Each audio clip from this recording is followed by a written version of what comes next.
Mesdames, mesdemoiselles, messieurs, le cinéma. Ma femme va mettre son déshabillé noir et on va se faire une jolie petite partie. T'en voir là, écoute, t'en voir là. Ben ouais, ce qui me les casse, c'est les faux affranchis. Les pétroleurs syndiqués, les anards inscrits à la sécurité sociale. Ça refait la Chine, ça prend la Bastille et ça se prostitue dans des boulots d'esclaves. Vous êtes anglaise? Yes. Jeanne d'Arc, vous connaissez? Yes. Et Napoléon, vous vous souvenez de Napoléon? Yes, yes. Et ben nous aussi. Puis, ce qui est sûr, c'est qu'on aura quitté cette boîte à la con. Mais bien sûr. On sera trop loin. Mais bien sûr. En plus. C'est hors de question que je lâche le cul de la République. De la direction, là, tu vois. Ah non, de Dieu de bordel de merde. Il voulait vous prendre pour époux. Bu. Quand on mange sain, sans produits chimiques, il n'y a jamais de contre-indication. Le clem. Le clem. Et bonsoir à tous, bienvenue dans ce nouvel épisode du Cinémeux, épisode 8, si je me trompe pas. Et aujourd'hui, on va vous parler d'un petit film de vacances. On va être un petit peu léger, comme toujours, mais on s'est dit que c'est les vacances, il fait chaud, il fait beau, on va faire un petit film de vacances. On aurait pu vous parler des Bronzés, des vacances de Monsieur Hulot, de Jacques Tati, ou encore des grandes vacances avec De Funès, mais on va plutôt vous parler d'un des films phares de notre enfance, nous qui avons grandi dans les années 90. On a eu beaucoup de rediffusions de ce film à la télé quand on était petit, Les Sous-Doués en vacances. Et pour m'accompagner, bien évidemment, je suis avec Anthony. Comment vas-tu, mon cher Anthony? Très très bien, comme d'habitude. J'ai l'impression que je dis ça tout le temps, mais oui, ça va super. Je suis content de revenir un peu dans cette émission. Ça fait maintenant 1 mois et demi, 2 mois là qu'on n'a pas fait là, depuis le. Mais on a déjà fait en plus de blague. Oui, on l'a déjà fait, mais on va le refaire à chaque fois, parce qu'en fait, à chaque fois, on va revenir au bout de 6 mois. Donc là, on a décidé, on savait pas trop quoi faire, on a beaucoup hésité, on a plein de trucs, mais j'avoue que j'ai beaucoup un emploi du temps chargé, toi aussi, donc on s'est dit, on va faire un film léger, un petit film de vacances, hein, et c'en est un, et on va parler donc des Sous-Doués. Après, j'ai envie de te dire, tous les films sont à peu près légers, ceux qu'on oui, mais alors celui-là est, celui-là il est encore plus cette saveur ensoleillée, vacances, voilà, on est vraiment dedans. Et Claude Zidi, ça me fait très plaisir de parler de ce film, parce que c'est évidemment un film de mon enfance, et c'est un film de Claude Zidi, et Claude Zidi, c'est vraiment Monsieur Comédie de mon enfance, quoi. J'ai vraiment bouffer tous ces films. Alors Claude Zidi, hein, pour rappel, beaucoup de films avec De Funès, La Zizanie, L'aile ou la cuisse, tous les premiers films avec les Charlots. Il a mis en avant vraiment plein d'acteurs. True Lies. Enfin, voilà, je voulais pas faire la vanne tout de suite, mais c'est tout ça qui allait la faire en grand fan de True Lies. Anthony est fan de True Lies, et comme moi aussi d'ailleurs, mais c'est son film préféré de Cameron, donc c'est assez intéressant. C'est bien. On en parlera aussi de ça. Donc la totale. Les Ripoux, la trilogie, hein, je crois qu'il a fait les 3. Inspecteur la bavure, tous ces machins. Inspecteur la bavure, voilà, donc Coluche. Astérix et Obélix contre César, qui est mon Astérix préféré, qui est vraiment mon Astérix que j'en ai beaucoup parlé sur ma chaîne, je l'adore. L'Animal aussi avec Belmondo, qui est probablement mon Belmondo en mode vraiment pure comédie préférée. C'est vraiment mon Belmondo ultime. J'ai grandi avec le film. C'est vrai que lui, son registre, c'est vraiment la comédie, burlesque, enfin le burlesque. Bon, on va en parler plus en détail, mais c'est vrai que ces films, c'est assez léger, c'est vraiment des trucs de familiaux. Même populaire, si familiaux. Celui-ci est pas très. Enfin, moi, c'est vrai que je le regardais quand j'étais gamin, alors qu'au final, c'est quand même pas pour les gosses quand même totalement. C'est un peu bizarre parce qu'il y a quand même beaucoup de nudité, de trucs, de machin. Bien sûr. Donc, puis bon, c'est dans son jus aussi. Hein. On parle d'un film de 82, c'est ça? 82, sorti en 82, c'est ça. 2 ans après le premier, Les Sous-Doués, qui est très bien aussi, moi, qui est un film que j'aime beaucoup, que j'ai beaucoup regardé le premier. Je sais pas toi, je sais pas si t'avais vu. Ah oui, non, mais moi j'ai vu. Mais c'est vrai que je crois que j'ai vu celui-ci d'abord. Je sais plus parce que c'était dans mon enfance, hein, donc c'est avant notre naissance à nous, qui sont déjà des anciens. Donc nous, quand on a vu ça, c'était déjà des films cultes quand on était gamin. Oui, c'est vrai que je sais plus dans quel ordre je les ai vus, mais ça n'a pas tellement d'importance. En fait, l'ordre n'a pas tellement d'importance. Ils ont fait ça parce qu'ils ont surfé sur le succès du premier. Forcément, ils l'ont rappelé celui-là comme l'ont fait avec les Bronzés. En fait, ils ont repris des personnages, etc. Mais c'est une toute autre histoire. Les Bronzés, tu peux les voir indépendamment. C'est ça, on n'est pas dans le même type de film en fait. On est vraiment dans le film de vacances, alors que le premier, t'es typiquement dans le film. C'est un film d'école, quoi. C'est un film d'étudiants. Oui, des gamins qui passent le bac. Oui, c'est ça. Là, on est dans leur quand ils sont en vacances en fait, parce que le film est censé se passer, d'après ce que j'ai compris, vraiment. En fait, à la fin du premier, donc pour recontextualiser un peu, le premier, c'est des espèces de cancres, une bande de cancres. D'ailleurs, le premier est meilleur que le deuxième, en fait, objectivement. Moi, je pense qu'il est objectivement mieux écrit, mieux réalisé et tout, et beaucoup plus. Il y a beaucoup plus il est plus travaillé. Le deuxième est un peu plus en mode vacances, justement, je trouve. Mais c'est ça aussi l'intérêt du film et dans sa légèreté et tout. Mais je trouve que le premier, voilà, pour remettre un peu dans le contexte, c'est donc un film de cancres et des mecs qui trichent en fait pour passer le bac, qui usent de plein de stratagèmes les plus fous pour passer le bac. Voilà, il y a plein de c'est vraiment un film culte avec le film Prof par exemple de l'époque, aussi un film que j'ai beaucoup vu, Prof, avec Patrick Bruel et puis Lucchini, qui est aussi un film oui, oui, mais ça c'est du côté des profs, c'est plus du côté des profs. Voilà, ça c'est le côté des profs, là c'est du côté des élèves, mais il y a aussi tout un tas de moments assez fantastiques, de comédie et tout. Et en fait, à la fin, donc évidemment, ils arrivent à avoir le bac en trichant, et on les retrouve des années plus tard, je crois 10 ou 15 ans plus tard, ils ont réussi leur vie, etc. Et en fait, là, le deuxième se situe en fait à l'interstice de ces deux moments, c'est-à-dire en fait avant la toute fin du premier, on va dire. Oui, ça va un peu rien dire, mais en fait, on s'en fout puisque c'est pas de cohérence, effectivement. Oui, bien sûr, parce que plutôt au niveau de la chronologie, on va dire que c'est une fois qu'ils ont réussi leur bac, ils partent en vacances en fait. C'est un peu ça le point de départ du film, avec une magnifique musique d'ouverture rap de l'époque, très kitsch et tout, qui est assez drôle aussi et qui met tout de suite dans le bain direct dans le ton. C'est ça aussi qui est cool avec les films de Zidi, c'est que ça y va pas par quatre chemins. Tu commences direct dans le sujet, tu vas au cœur du sujet. Ça qui est cool aussi. Donc on retrouve la bande vraiment 2 semaines plus tard, une fois qu'ils ont réussi leurs examens, ils partent en vacances. Et là, il leur arrive tout un tas de péripéties, de quiproquos, de trucs. Ça commence à Paris, ça finit à Saint-Tropez. Et on a vraiment, je sais pas toi, mais on a vraiment la sensation, je trouve, que les mecs qui ont tourné le film étaient aussi en vacances. Je sais pas si ça te fait cette impression aussi là. Alors, je vais juste revenir sur les trucs parce que toi, tu as donné ton avis sur le 1 par rapport au 2. Moi, je vais donner le mien aussi. De mon côté, je préfère quand même le 2. Par rapport au message qu'il véhicule et surtout à la fin que je trouve la fin que je trouve assez belle, alors que c'est des films qui sont censés être, en fait, si tu veux, le scénario est un prétexte pour suivre des gags en permanence, tu vois, ultra burlesque. Et pareil pour le premier, en fait, c'est toujours ça.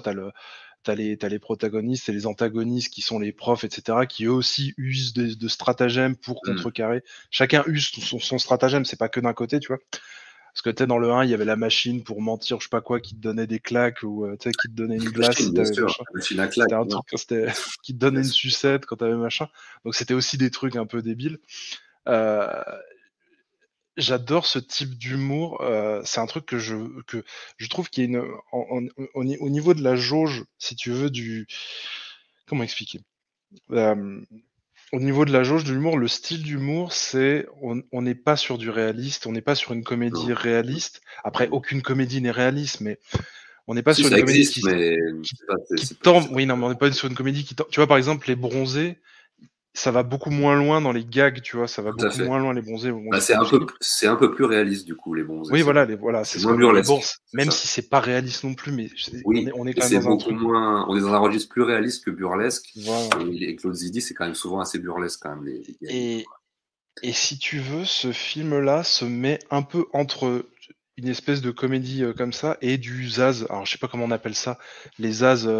Comment on appellerait ce style d'humour où en fait c'est ultra burlesque, en fait c'est la cité de la peur, les trucs comme ça où t'as des éléments qui arrivent qui ont rien à voir et qui arrivent dans le décor. Il y a pas ça.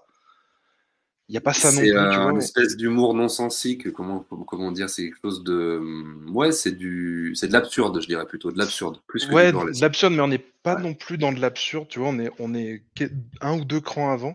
Oui, mais ça reste quand même, quand j'ai regardé, là je viens juste de le voir il y a même pas 1 heure, Ouais. Pour moi, c'est un film de Tom et Jerry, quoi. C'est un cartoon. Le truc, c'est des trucs, des gags.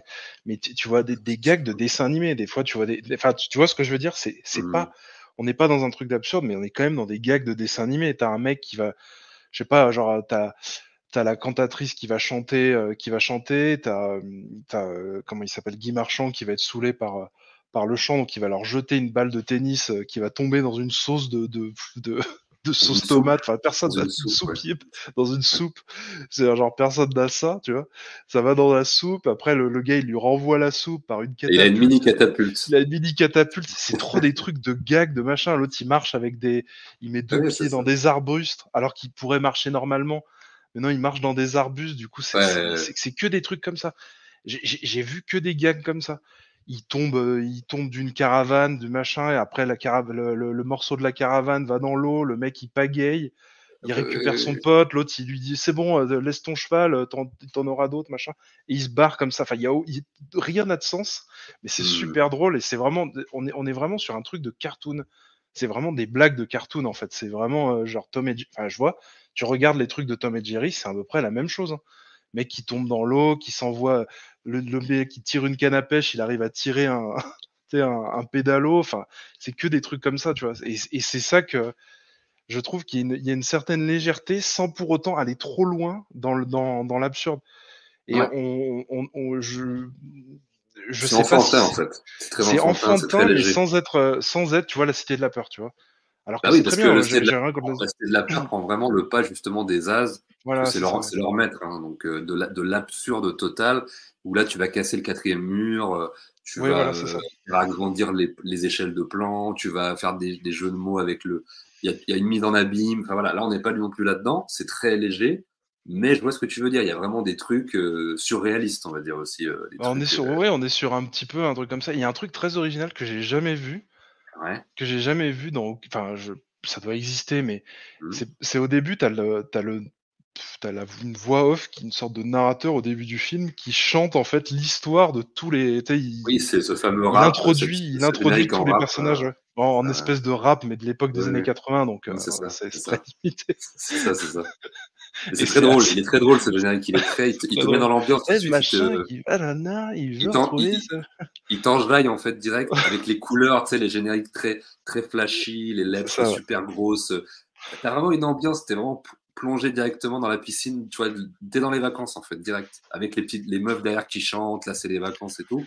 Il y a un truc qui te met direct dans l'ambiance, tu vois. Je trouve ça assez cool aussi. Non, mais c'est super réussi. Et même les vannes me font toujours mourir de rire. Il y en a une ou deux. Enfin, c'est vraiment, oui, Guy Marchand, c'est vraiment lui qui porte le film vraiment sur le truc quand il fait allez hop, quand il dit c'est moi le chat et, et tout le monde a, mais ça me fait tellement. Et il a un côté un peu, puis en plus il fait, bon après on parlera peut-être ça juste. Peut-être ça après, on va en parler. Mais il a ça fait mourir de rire, tu sais, quand il fait l'espèce de. Alors bien sûr, faut remettre dans le contexte, parce que le harcèlement et tout, c'est tout en PLS.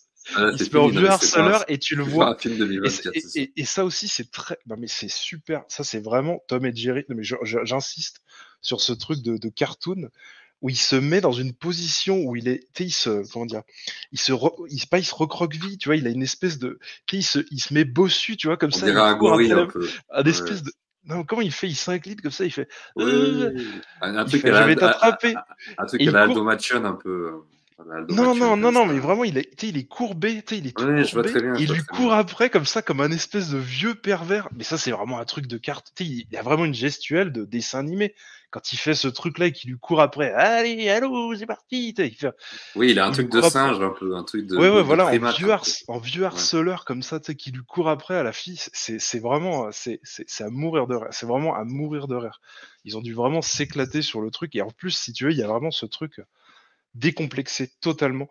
À l'époque, il n'y avait pas de jugement, il n'y avait pas de machin, il n'y avait pas Allociné, Ciné-Critique, machin, pour dire ah, attention, là il a fait une erreur, là il a pas fait.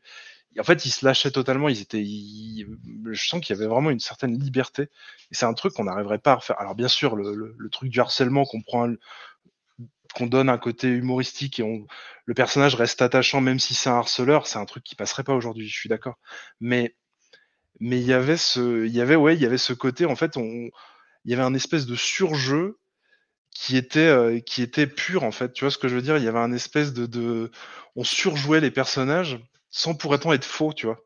Tu vois, parce qu'il y a tu vois ce que je veux dire? Toi, t'aimes bien, toi, c'est bien ton truc, toi, t'aimes bien quand ça surjoue, tu vois. Mais il faut pas Ouais, que ça ouais. soit faux non plus, il faut pas que ça fasse oh, un dinosaure! Ou tu vois ce truc, un œuf de Ouais, là, dinosaure! on est plutôt dans le nanar, et disons que là, en fait, Voilà. c'est un jeu très à la française d'un point de vue théâtral, on va dire. Oui, Il y a voilà. une certaine théâtralité, mais on reste juste dans la théâtralité, dans le surjeu. Mais je comprends ce que tu veux dire. C'est Mais ça, d'ailleurs, ouais. c'était l'apanage de beaucoup de plein du cinéma français d'avant, en fait, hein. Oui, Les bien acteurs, sûr. même dans les films de KPDP, les machins, moi, je regarde beaucoup en ce moment pour une émission que je vais préparer, là. Il y a un jeu très extravagant, mais en même temps très juste.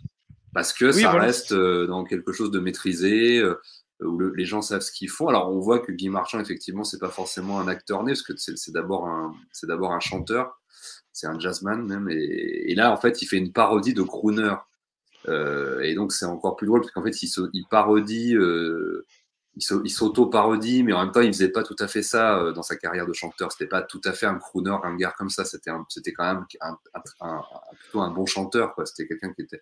Et là, du coup, le fait qu'il s'auto-parodie et qu'il joue ce personnage comme ça, c'est vrai que quand tu dis qu'il porte le film, c'est pas un personnage qui était dans le premier, c'est pas un acteur qui est dans le premier, c'est vraiment l'apport du deuxième. Et comme tu dis, c'est vraiment le personnage c'est le meilleur acteur du film, et c'est le personnage qui porte le film. C'est pas l'acteur principal, évidemment, mais c'est vraiment c'est son personnage qui fait vraiment l'identité du film. Voilà, c'est ça que je cherchais. C'est vraiment lui l'identité du film. Et d'ailleurs, pendant qu'on y est, je tiens à lui rendre hommage parce qu'il nous a quittés il y a quelques mois. Il y a quelques mois déjà, ouais, c'est oui, ça. oui, je crois que début d'année ou l'année dernière, je sais plus. Ouais, voilà, donc Guy Marchand, voilà, on en reparlera probablement, mais acteur, moi que je connais surtout pour ce rôle-là, que je connais évidemment pour Nestor Burma et d'autres, et puis Hold Up avec Bebel et tout ça, mais et Ripou contre Ripou aussi. Ripou contre Ripou, ouais, aussi. Enfin, il a plein de second rôles.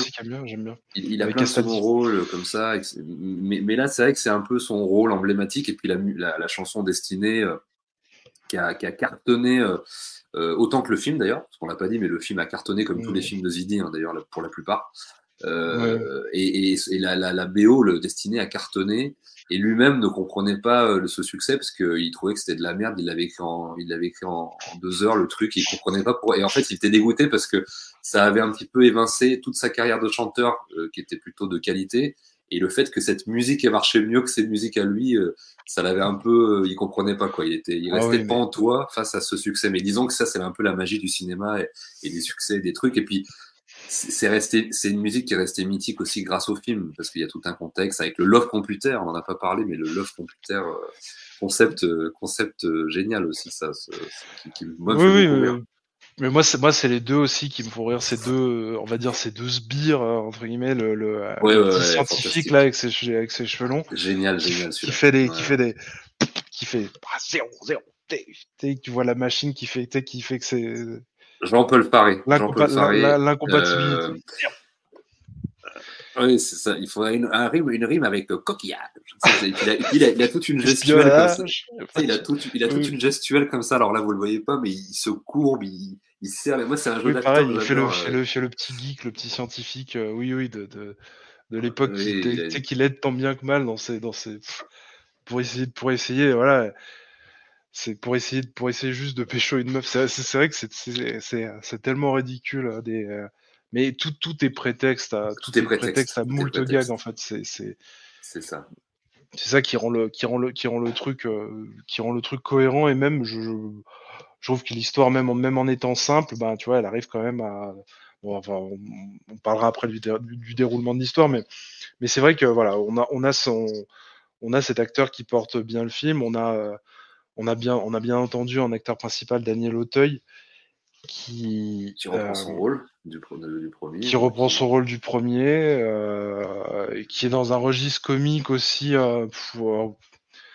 Si tu veux, il est assez, je le trouve plutôt juste dans ce rôle-là. Je ne sais pas quoi dire de plus. C'est un espèce de loser, pareil, mais un loser que tard, quoi, un loser coureur de jupons qui, au bout d'un moment, arrive à trouver une fille Ah oui, c'est vrai qu'il y a tout ce. Bah, vas-y, dis-moi. De toute façon, Daniel Auteuil, c'est pas quelqu'un qui avait je crois qu'il a pas il s'est pas vraiment révélé en tant que grand acteur avec ce film-là. Je crois que c'était vraiment Jean de Florette qui l'a vraiment révélé en tant qu'acteur. Ah bah lui, c'est Cyrano ou des trucs comme ça. C'est plus non, Cyrano, c'était Cyrano, c'était.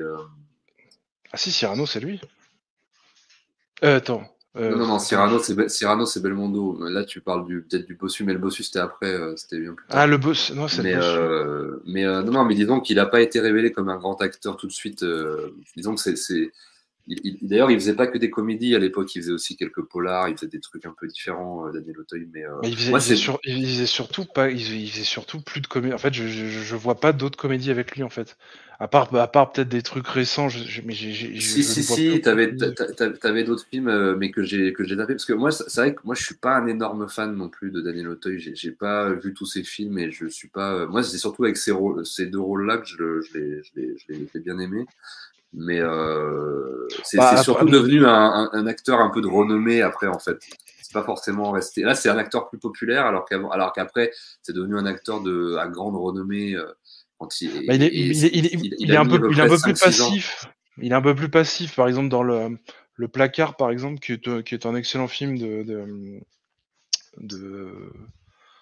Weber, je crois. Ouais, je sais plus. Ouais, c'est Weber ou Lecomte, je sais plus. Ouais, non, c'est ça, ouais. Où il fait, mais il a pas de ressort comique. Enfin, je sais pas, c'est tous les autres personnages en soi, c'est les situations qui le rendent comique, mais lui-même n'est pas comique dans ce film. Il est plutôt triste. Il a souvent des rôles tristes, en fait. C'est vraiment que, par rapport à ce film-là, c'est vrai que les autres films, il a plutôt des rôles dramatiques. Il y a des super films de lui, genre même Le 8e jour que j'ai adoré, et surtout un autre qui doit être mon préféré. L'adversaire qui est tiré d'une histoire vraie, peut-être d'un mec qui a tué sa famille, qui s'est fait passer pour un docteur pendant des années. Ouais. Et puis dès que les gens découvraient le poteau rose, il a tué son beau-père, il a tué ses enfants, il a tué sa femme, etc. Vraiment le film lourd, quand le lourd à voir. Ouais. Mais c'est tiré d'une histoire vraie. Moi, dans le genre film lourd avec Daniel Auteuil, par exemple, il y a deux Olivier Marchal qui l'a fait qui sont extraordinaires. C'est 36 quais des Orfèvres et MR73 que j'aime beaucoup. Mais c'est vrai que c'est ce que je vais essayer de dire, c'est que effectivement, il s'est de plus en plus amené à des rôles plus sérieux, il a plus été reconnu comme un grand acteur, alors qu'à la base, il avait commencé alors il n'a pas commencé avec Les Sous-doués, il a fait plein d'autres films avant, mais c'est Les Sous-doués qui l'ont un peu révélé, mais en tant qu'acteur comique, alors qu'en fait, c'était pas un acteur si comique que ça, il est plus devenu un acteur après à part entière, moins catalogué comique ou populaire, on va dire, avec le temps. Bah, on est arrivé à lui donner, on s'est dit qu'on lui donnait plus de matière, qu'il était plus intéressant dans ces rôles-là. Et c'est vrai que dans ce film, il n'y a pas de surjeu, il y a pas enfin, même si, tu vois, on sent qu'il est impliqué et qu'il est à fond dans son rôle, mais j'arrive pas à avoir de ressort comique intéressant, enfin, des trucs, si tu veux, ça aurait pu être, si tu veux, il est pas indissociable du personnage, c'est-à-dire qu'un autre acteur aurait pu prendre sa place. Je trouve personnellement. Okay. Après, même si il a un petit côté un peu fouine qui va bien, etc. dans le le côté rôle fouine, il l'a bien, et ça c'est bien réussi, je trouve. Il le fait bien, mais en fait, moi, si tu veux, quand j'étais gamin, je faisais l'amalgame entre ces films-là et les Charlots, tu vois, par exemple, parce que c'est une bande de potes aussi, les Charlots, c'est tous ces 3 ou 4 mecs aussi, pareil. Ouais, c'est ça. Donc c'était un peu le. J'avais du mal à dissocier les deux, si tu veux. Parce que c'est vrai que les autres acteurs, ils sont beaucoup moins connus. Et ils sont ils font très faire valoir, quoi. Ils ont vraiment quasiment aucune épaisseur. Ils ont plus d'épaisseur dans le premier film que dans celui-là. Là, il les a ramenés parce qu'ils ont dit, ouais, voilà, on ramène les gars, mais ils ont rien. Ouais, eux, en fait, ils ont pas aucun développement, ils ont rien. Ils suivent le gars, c'est tout. Ils font juste ce qu'on lui demande et puis c'est tout, quoi. Ouais, en fait, t'as l'impression que c'est simplement pour reconvoquer un peu le premier film pour faire style, c'est la suite. Mais en fait, ça aurait pu être un film complètement différent. Tu l'aurais appelé, tu t'aurais donné un autre titre au film, mais dans un autre univers, ça aurait marché. Tu vois, c'était pas forcément. C'est vraiment histoire de les ramener parce que il ramène Gaëtan. du premier, qui était, c'est vrai, assez important dans le premier, mais sans être non plus, voilà. Le grand serin, là aussi, là, que je me souviens plus de son nom, là, qui a un rôle assez mineur dans le premier, qui fait pas partie du noyau dur de la bande, mais là, il le ramène vraiment au noyau dur. Il y a aussi celui qui vend les mobylettes dans le premier, là aussi, qui ramène aussi dans celui-là. Et puis, tu as évidemment le personnage du noir, quoi. Et là, dans le deuxième, c'est assez problématique parce qu'il le ramène vraiment pour se débarrasser de lui, mais d'une manière très bizarre. Alors qu'il donne vraiment des scènes, par contre, assez inoubliables parce que, en fait le personnage se fait, pour recontextualiser, c'est un peu compliqué, mais en gros, il y a les potes partent à l'aventure et à un moment donné, ils se retrouvent. Putain, c'est très compliqué à résumer. Putain, en fait, c'est irrésumable. Mais en gros, c'est irrésumable. C'est que les gags, ils sont tellement, tout est tellement absurde. C'est absurde. Mais du coup, en gros, ce personnage se fait tomber un lampadaire sur les pattes. Enfin, un lustre, hein, même. Et du coup, il se fait opérer. Et en fait, le running gag du film, c'est qu'au fur et à mesure, en fait, il se fait opérer par un chirurgien qui a complètement craqué du slibard, hein, complètement perché, qui est vraiment un fou furieux et qui lui raccourcit les pattes, mais toujours en décalé, quoi. Il lui coupe toujours un bout de patte, et en fait, ça veut dire que les jambes sont toujours sont jamais au même niveau. Il y a toujours une qui est plus grande que l'autre. Et à la fin, il se retrouve, à la fin, c'est un nain, le personnage, quoi, tellement il lui a coupé les... Non, mais en plus, en fait, quand j'ai revu, c'est tellement mal fait, parce qu'il est à genoux. Il est juste à genoux, mais disons que c'est très bizarre, quoi, de la manière dont il convoque ce perso, enfin, c'est très particulier. Voilà, lui, il sert juste à ça. Voilà, c'est ça, c'est faire le sketch de coupe la patte, alors qu'en fait, par contre, ça remet en avant un acteur du premier qui joue un rôle différent. Là, qui joue le chirurgien et qui dans le premier jouait le rôle d'un prof, un second rôle assez savoureux, un monsieur qui s'appelle Hubert Deschamps, qui est un acteur pareil que vous avez vu dans 1000 films français, une gueule assez reconnaissable du cinéma français. Et là, il joue une espèce de chirurgien incroyable, quoi. Pour moi, il a parmi les meilleures répliques du film. Salut les filles et tout. Enfin, il y a oui, c'est vrai, quand il rentre. Salut les filles, il faut opérer tout de suite et tout. Et il y a plein de trucs comme ça. L'acteur est super bon. On sent qu'il s'amuse, mais en même temps, il a plein de répliques comme ça qui tombent. Et, il est toujours avec une cigarette. C'est toujours une clope au bec. Même, je pense que même pour l'époque, un chirurgien parce que à l'époque, il n'y avait pas la loi E20, etc. Donc, on peut se dire que non, mais même à l'époque, avoir un chirurgien qui a une cigarette, en plus, qui fait un trou en regardant une radio, de près, il fait un trou dans le machin. Bon, ça, c'est des trucs classiques, mais voilà, on est dans la limite du burlesque sans que ça soit trop. Ça pourrait être limite possible, tu vois. Ça pourrait être possible dans la vraie vie, tellement c'est, tu vois. Mais ouais, et donc en fait, on retrouve un peu cette bande, quelques membres de la première bande du premier, mais juste un tout petit peu pour rappeler le premier.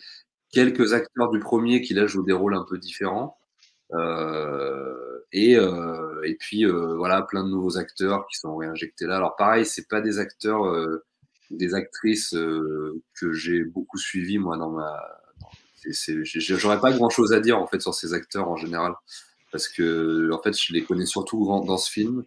Il y a quand même Charlotte de Turckheim qui est connue. Ouais, mais Charlotte de Turckheim, je l'ai vu dans quelques films, mais je la connais pas plus que ça, je pourrais pas te citer. Non, mais c'est celle qui a on va dire, le plus percé dans les actrices en soi. C'est vrai, ouais. Bah, parce que là, je me rappelle même plus du prénom. Je me rappelle même plus du Love Interest, comment elle s'appelle. C'est Grâce de Capitani, mais elle a joué dans quelques films, mais alors pareil, pour resituer, enfin, moi je l'ai vu dans des films, mais je l'ai pas vu dans tant de films que ça. Elle a dû jouer avec Coluche ou des trucs comme ça, je crois. Oui, elle a fait des apparitions dans des comédies, dans des trucs, mais c'est pas je crois qu'elle a dû jouer dans Les Ripoux, mais pareil, c'est pas quelqu'un qui m'a, à part ce rôle-là, en fait, elle m'a pas beaucoup marqué dans d'autres trucs. Pourtant, elle est pas mauvaise, mais c'est vrai que elle est cantonnée à ce rôle-là, quoi. Elle est dans le rôle du trophée, en fait, entre guillemets, parce que alors Ouais, c'est quand ça. même, je vais essayer de résumer vite fait Essaye, l'histoire, mais c'est vrai que je te ça balance part la dans tous les patate sens. là. Je te balance la patate chaude. Hein. Moi, je Parce que c'est préjuge vrai pas le film. qu'il faut quand même expliquer un peu vrai dans quel contexte on est. Donc on est au début, donc ils viennent de passer le bac, c'est ça. Hein, normalement, c'est les vacances scolaires. Ça se Ils passe ont juste réussi leur après. bac, et puis là, Ils ont ils réussi vont en leur bac. vacances. Ils partent tous en vacances chacun de leur côté, de C'est base en ça. fait, c'est ça l'origine. Et en gros, Daniel Auteuil doit partir à.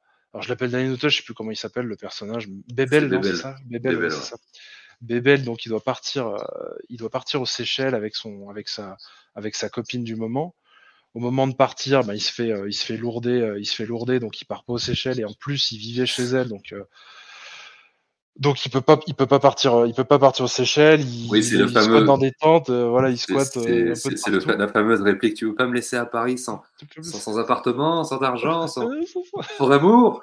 Cette Oui, c'est réplique, ça, j'avoue que elle est c'est folle. énorme. Elle Si, est t'as raison, folle. c'est énorme. J'avais Et tu vois, oublié ça. c'est un truc énorme, quoi. Ça, c'est un apport, tu vois, enfin, c'est génial.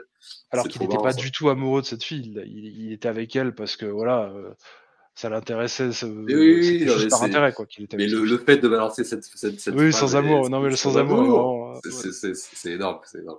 Et Puis donc, les du coup, il se gags, retrouve à la rue, et il il se se retrouve retrouve dans à un l'heureux, camping. il met sa tente il met sa tente sur le champ de Mars, etc. Ça c'est drôle.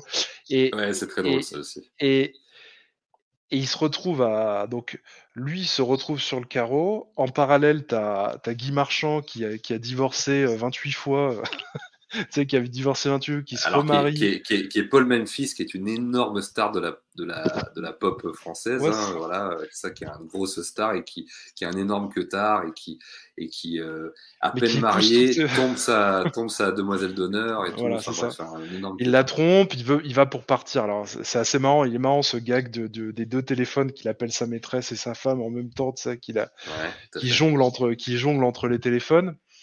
Forcément, vu que sa maîtresse c'est la meilleure amie de sa femme, il essaye de dire à l'une pars aux Seychelles et puis l'autre elle lui dit bah viens me voir, etc. Donc au final il y en a une, il dit mais viens, et l'autre il dit mais reste, et viens et reste, etc. Bref, ça c'est très drôle. Et donc les deux découvrent le poteau rose, donc elles partent aux Seychelles toutes les deux, lui se retrouve planté sur le carreau à Paris, pareil. Donc tout le monde se croise, et en parallèle de ça il y a la blonde, je sais pas comment elle s'appelait. Il y a Claudine et Hélène, voilà, c'est ça. T'as deux C'est sœurs ça, les jumelles, jumelles. Ouais, c'est ça. dont une qui part avec un gars. Elles se changent leurs vêtements. Il y en a une, elle est jalouse parce qu'elle veut partir aux Seychelles avec le gars. Puis au final, c'est l'autre qui part à la place, qui lui pique son mec. Et vu qu'elles se ressemblent comme deux gouttes d'eau. Mais en plus, c'est des vraies jumelles parce que c'est vraiment, enfin, ils auraient pas pu faire ça Non, numériquement à l'époque. c'est simplement c'est la vraie actrice qui joue les deux rôles, en fait. C'est la vraie même actrice qui actrice jouait les qui deux joue rôles. D'accord. le rôle. Putain, pourtant des fois on les voit. Ouais, on a l'impression de les voir. C'est super bien fait. Non, c'est la même actrice qui joue les deux rôles, D'accord. bien sûr. Ouais. Donc à chaque fois, ça doit être une doublure qui fait l'autre. Ok. Ouais. Il y a des moments où elles sont les deux sur le même plan, je crois. Enfin, bon, je sais pas. Ouais, mais parce que c'est un effet Ouais, bien sûr. ça se voit, en fait. Ça se voit un peu. Mais donc du coup, à chaque fois, sa sœur jumelle lui fait partir faire une coiffure ou je sais pas quoi, changer de vêtements, puis elle reprend ses vêtements. Enfin, c'est des gags. En plus, elle prend des vêtements avec son nom écrit dessus. Enfin bref. Donc comme ça, l'autre, il y a plus de doute, il part avec la sœur jumelle. Donc l'autre se retrouve sur le carreau. Donc elle va rejoindre sa pote Charlotte Duquesne qui travaille pour le Paul Memphis là, qui font le truc du love interest. Donc c'est une sorte de machine, le computer love, Le love computer. love computer, qui est une sorte de machine pour déterminer si vous êtes fait l'un pour l'autre ou pas, si vous êtes des âmes sœurs, machin. Ouais, c'est hyper drôle, ça. Et et donc il se retrouve là, lui, Daniel Auteuil se retrouve ça c'est marrant, ça c'est assez marrant, ce truc aussi du Pôle emploi. Il va au Pôle emploi, enfin au Pôle emploi de l'époque, donc c'était quoi à l'époque, c'était la NPE, oui c'était ça, la NPE de l'époque. Et en gros, il n'arrive pas à trouver du boulot, puis là l'agence elle lui dit ah mais est-ce que vous aimez, comment elle lui dit, est-ce que vous aimez les boîtes de nuit, est-ce que vous aimez danser, vous aimez l'alcool, vous aimez draguer vous les aimez filles. l'alcool, vous aimez draguer les filles. Et là, au fur et à mesure, il fait Ouais, Oui. ouais, ouais, ouais. Ouais. Tu sais, il comprend pas parce qu'il se dit, mais attends, mais il y a pas, ça n'existe pas en fait ce travail. Ouais, c'est vrai que ça, ce et ça boulot, n'existe pas en fait. ça C'est n'existe ça pas, qui est c'est beau, ça. c'est qu'en fait ça n'existe vraiment pas. Mais lui en fait, il se dit, ouais. Vous avez Ils dragué les filles, avaient besoin de ouais. cobayes, ils avaient besoin de cobayes pour justement faire Pour le tester Love cette Computer. machine. Et donc il va pour tester cette machine. Il va pour tester cette machine et il se trouve que il a la parfaite compatibilité avec la blonde.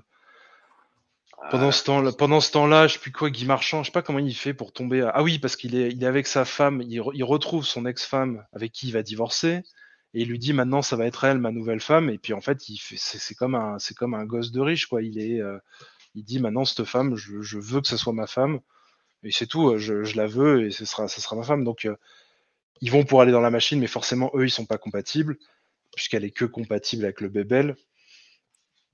Ça va, j'ai bien résumé pour l'instant, ça. Non, mais de toute façon, on va pas résumer tout le film parce qu'en fait, mais voilà, c'est en juste gros, pour contextualiser un peu. Mais en gros, voilà, elle se résumer. retrouve là-dedans et au bout d'un moment, ils doivent. Donc lui, il essaye de la draguer, etc. Et puis, enfin, ils font en sorte de. Au bout d'un moment, il est obligé de partir à Saint-Tropez. Je sais plus pour quelle raison. Il va. Bon, pour les vacances, quoi. Et il trouve un prétexte à 2 balles parce qu'elle parle japonais, donc il veut traduire sa chanson en japonais. Et en gros, il l'invite à Saint-Tropez. Et là, Daniel Auteuil veut aller, donc Bébel veut aller à Saint-Tropez pour reconquérir, pour essayer de la reconquérir. Dulciné. Et puis. Et donc, il se retrouve, il ramène tous ses potes, tous ses anciens potes qui étaient partis à droite, à gauche, il va les chercher. Et ils vont à Saint-Tropez tous les 4 et essayer d'aider leurs potes à retrouver. Et là, il se passe plein de choses. Voilà, chacun se tire un peu dans les pattes.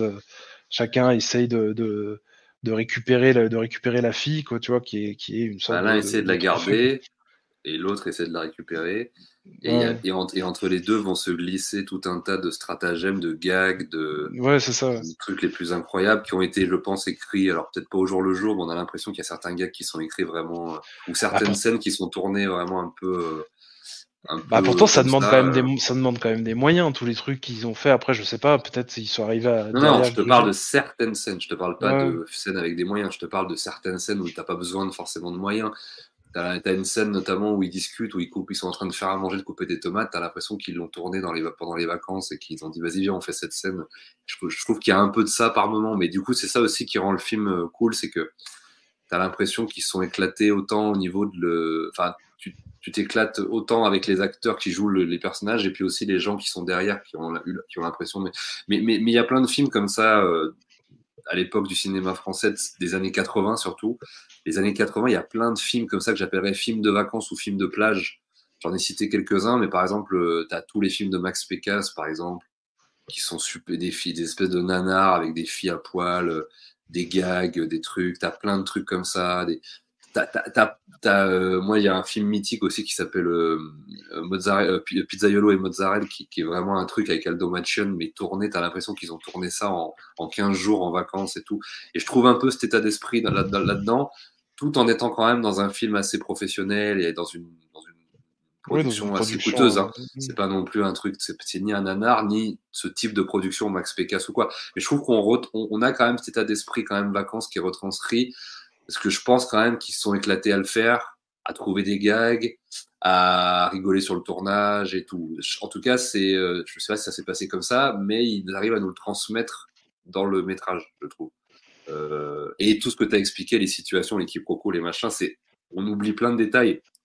Parce que c'est quasiment impossible de résumer une comédie, et surtout une comédie comme ça, parce qu'il y a 1000 trucs à la seconde en fait qui se passent. Ça part dans tous les sens, mais même après, ça part dans tous les sens, mais c'est difficile à résumer. Et même moi, toute la première partie se passe pas à Saint-Tropez, se passe à Paris. Et moi, je trouve que c'est presque la partie la plus maîtrisée. Et moi, c'est une partie qui me fait beaucoup rire. Le tout début, vraiment l'acte 1, je dirais, les 30 premières minutes, moi, je les trouve vraiment, vraiment ultra drôles, ces 30 premières. Alors qu'on n'est pas encore en vacances. Là, on est en vacances, mais on est en vacances à Paris. Là, c'est vraiment c'est les moments du départ, quoi. avec Bébel qui fait le malin devant ses potes en disant qu'il va partir avec l'anglaise qu'il a pécho, et cette anglaise va le béner comme une demeure à l'aéroport, et il va lâcher sa fameuse phrase sans argent, sans appartement, sans amour. Et puis après, du coup, il va récupérer le sac d'un travelot ou d'un Dans des anglais, là, je sais pas quoi. oui, il va faire par-dessus le bus. parce qu'en fait, ils font passer alors cette scène pareil avec mon frangin. Mais genre, je crois que c'est le moment où on a rigolé, mais genre, on explose par terre de rire. À un moment donné, en fait, il lance donc c'est une espèce de Les bus sacs. comme ça. Ouais. Il lance les sacs, et en fait, lui, il arrive derrière le bus, et en fait, il arrive derrière le mec qui réceptionne les sacs, il fait un gros hey! Et le mec se retourne, du coup, le sac passe à travers le bus, Bébel le rattrape, mais en fait, c'est un sac de femme. Enfin, c'est des trucs comme ça, mais là, ça va rien vous faire. Mais moi, je sais que quand je vois cette scène, mais j'en peux plus de rire. Et il y a plein de trucs comme ça. Après, En plus, il a ses deux chaussures de ski qui sont autour du cou. Il y a les deux chaussures de ski, parce qu'en fait, il vivait chez cette anglaise, et au bout il comprend pas pourquoi elle lui fait faire toutes ses valises. Et non, mais j'ai pas besoin de pull pour aller aux Seychelles. Pas besoin dans les pompes de ski, c'est bon aussi, ça va. Et puis en fait, on sent qu'il veut le dégager. Enfin voilà, il y a plein de trucs. Et ça, c'est qu'un détail. Et puis il y a toutes les scènes où ils essayent justement, où Guy Marchand essaye de virer son opposant, en fait, parce que lui, il veut récupérer la meuf, et il veut absolument virer Bébel et il y a plein de quiproquos comme ça, de trucs.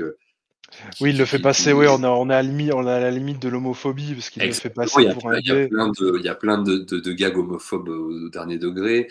Et d'ailleurs, tout le running gag du film, c'est que Claudine, en fait, pense que son mec est homosexuel. Et alors voilà, pareil, c'est des trucs qui passeraient plus du tout aujourd'hui et tout, mais enfin, dans le contexte de l'époque.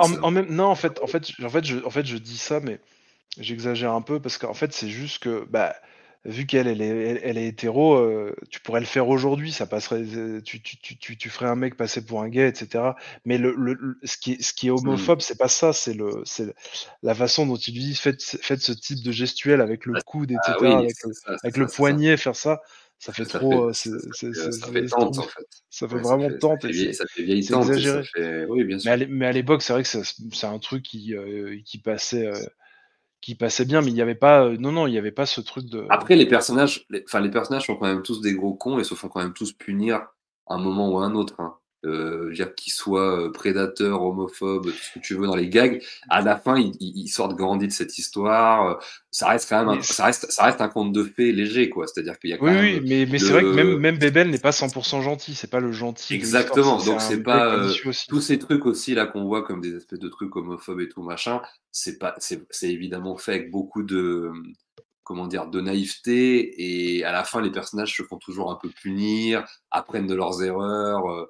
Il y a toujours ce truc là, c'est pas un truc totalement gratuit.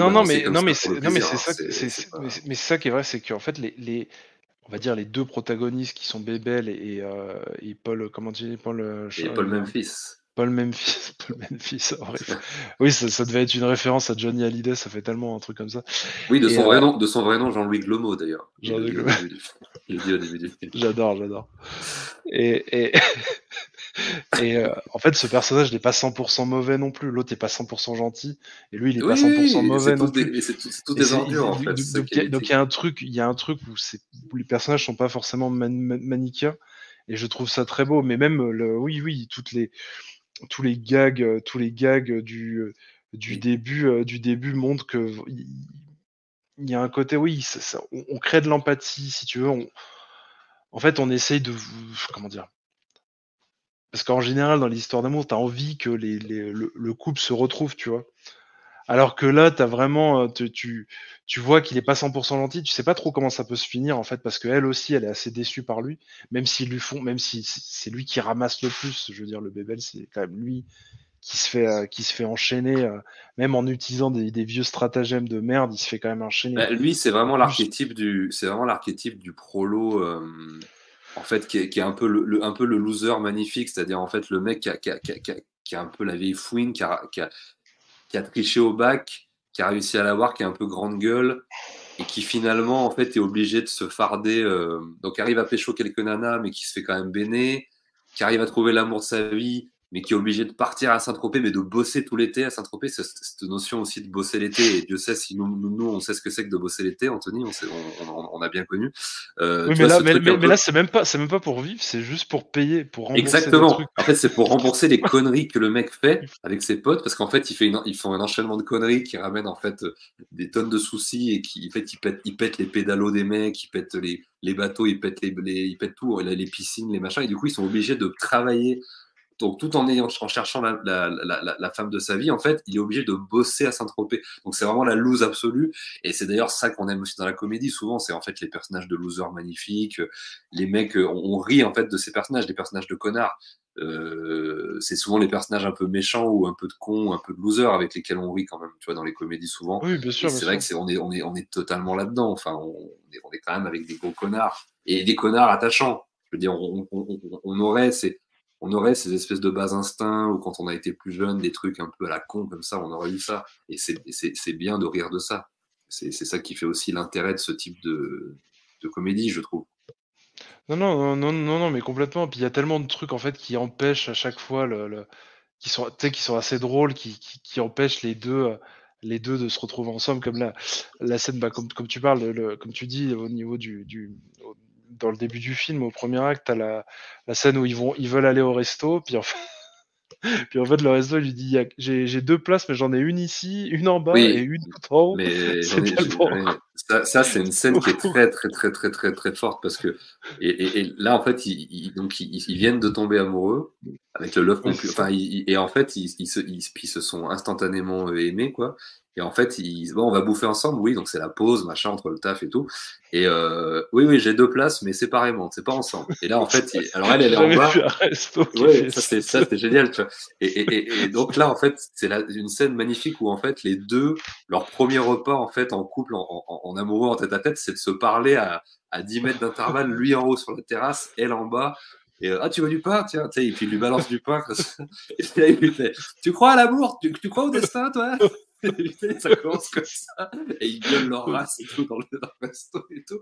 Et là, en fait, ils font leur première rencontre, et leur première rencontre, parce qu'en fait, c'est la première fois où ils se parlent vraiment en mode tête-à-tête, dîner, repas, mais avec. Donc la situation comique, elle est vachement bien trouvée. Il y a vraiment ce truc comique d'entrée qui est vachement intéressant. Puis après, ils communiquent comme ça, puis ça finit, c'est un peu touchant, les gens les écoutent et tout, machin. Il y a ce truc un peu comme ça aussi. Donc c'est une scène qui est très très chouette aussi. Oui, voilà. Puis ça montre à peu près que tout va les séparer jusqu'à la fin, quoi. En fait, ils vont se retrouver, machin. C'est très léger. Hein. C'est pas non plus. On n'est pas dans du second, du troisième degré, il y a aucune subtilité là-dedans, mais c'est vrai que c'est des gags que j'ai rarement vus, qui sont assez inédits pour même actuellement depuis 40 ans, il n'y a pas eu ce genre de vanne, ça n'a pas été beaucoup réitéré, et c'est ce qui le rend plutôt unique. Moi après il y a je vais parler vite fait de la fin. C'est bon, on va pas spoiler à 40 ans du machin. Je la trouve belle, même si elle est légère, etc. Même si elle est très, pareil, elle a aucune subtilité. Mais il y a ce que j'aime bien, c'est qu'il y a cette espèce de prise de conscience du Paul Memphis qui le rend beaucoup plus attachant, beaucoup plus humain en fait, de se dire bah voilà, je vais les remettre ensemble en fait, puisque je vois que je peux pas lutter en fait contre ça et que ça fonctionne pas, que personne ne m'aime, etc. Et ça arrive un peu par surprise parce que justement, tu crois qu'il va encore faire le coup de qu'il l'appelle sur scène, pour dire vous. Ah oui, quand il fait putain mais j'adore. Ah oui, putain un truc qui m'a fait mourir de rire, c'est quand il fait le. Ah mais non mais j'adore. Mais ça, c'était vraiment parfait. Quand il fait, mais c'est vraiment d'une justesse ce gag. Il fait tu sais, il va pour remettre sa veste comme ça, et il fait, allez, faites baisser le mur, tu sais, il fait un truc comme ça, Oui, non, mais là, il fait, tu peux envoyer. Tu peux envoyer, là, voilà. En fait, il se lève, alors pour vous recontextualiser, il est avant de rentrer en scène, il est sur son sofa, en caleçon. Ah oui, il fait la boxe. Poil un peu saillant. Et là, t'entends. Et là, en fait, il se réveille, il fait du shadow boxing comme ça. Oui, ça, mais il est énorme. Il s'enfile. Attends, il s'enfile son verre de rouge en one shot comme ça, en cul sec, Après, il met sa veste, il s'habille, et en fait, il fait tomber le panneau avant d'enfiler sa veste. Il lui dit, Il fait vas-y, exprès, on voilà, voit. de faire genre. Et pour Il qu'il y ait fait l'effet exprès. du mec qui se prépare, et là, il fait, ah putain, c'est genre, Ah, vous m'avez pris un peu au dépourvu. Ça, Et j'avoue, ça, mais ça, j'avoue que c'est. ça, c'est du génie. Ça, Je c'est crois du que c'était le génie. meilleur gag. Et à l'époque, quand j'étais Génie. gamin, je le voyais pas, ce gag-là, parce que Ouais, je manquais de maturité. Il faut quand même avoir une certaine maturité pour voir ce gag. ouais, Mais il ça, est c'est ça. épique. Il est épique. Épique, Et après, il fait. épique. Et tout le monde l'appelle, etc. Moi, ce que j'avais retenu, c'était plus le truc sur le port où il prend une canne à pêche avec sa photo dessus et un cœur, etc. Ça, c'est vraiment too much. Et j'adore ce truc.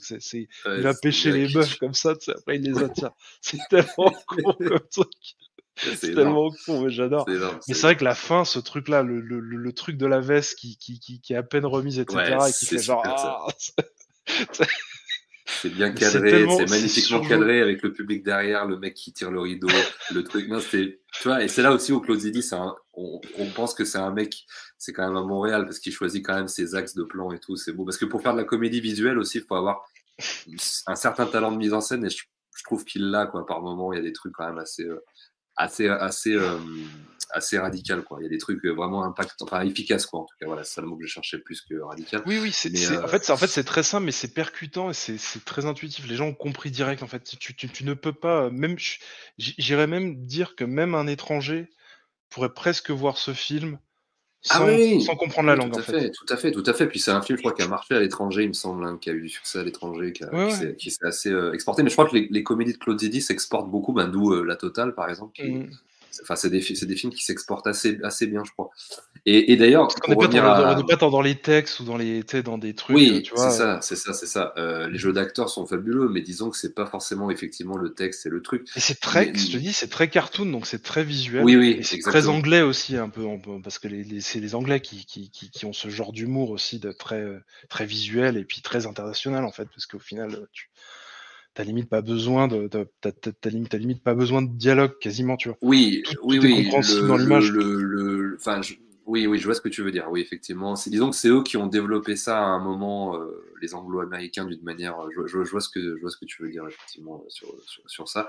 Mais pour revenir sur Paul Memphis, c'est vrai que c'est là où ce qui me fait me dire que c'est vraiment le personnage le plus intéressant du film, c'est que c'est le personnage. C'est vraiment le personnage qui évolue le plus, en fait, parce que finalement, tous les autres restent ce qu'ils sont. Je veux dire, à la fin du film, on vous racontera pas la toute fin, mais parce qu'il y a quand même voilà, le gag ne s'arrête jamais, en fait, l'histoire ne s'arrête jamais, et ça reste quand même ça reste un connard, quoi, en fait. Il reste quand même complètement con. Et puis Claudine reste un peu celle qui se fait toujours un peu, voilà. Donc en fait, finalement, le personnage qui évolue, et qui évolue même bien, parce qu'en fait, c'est vraiment le gros connard du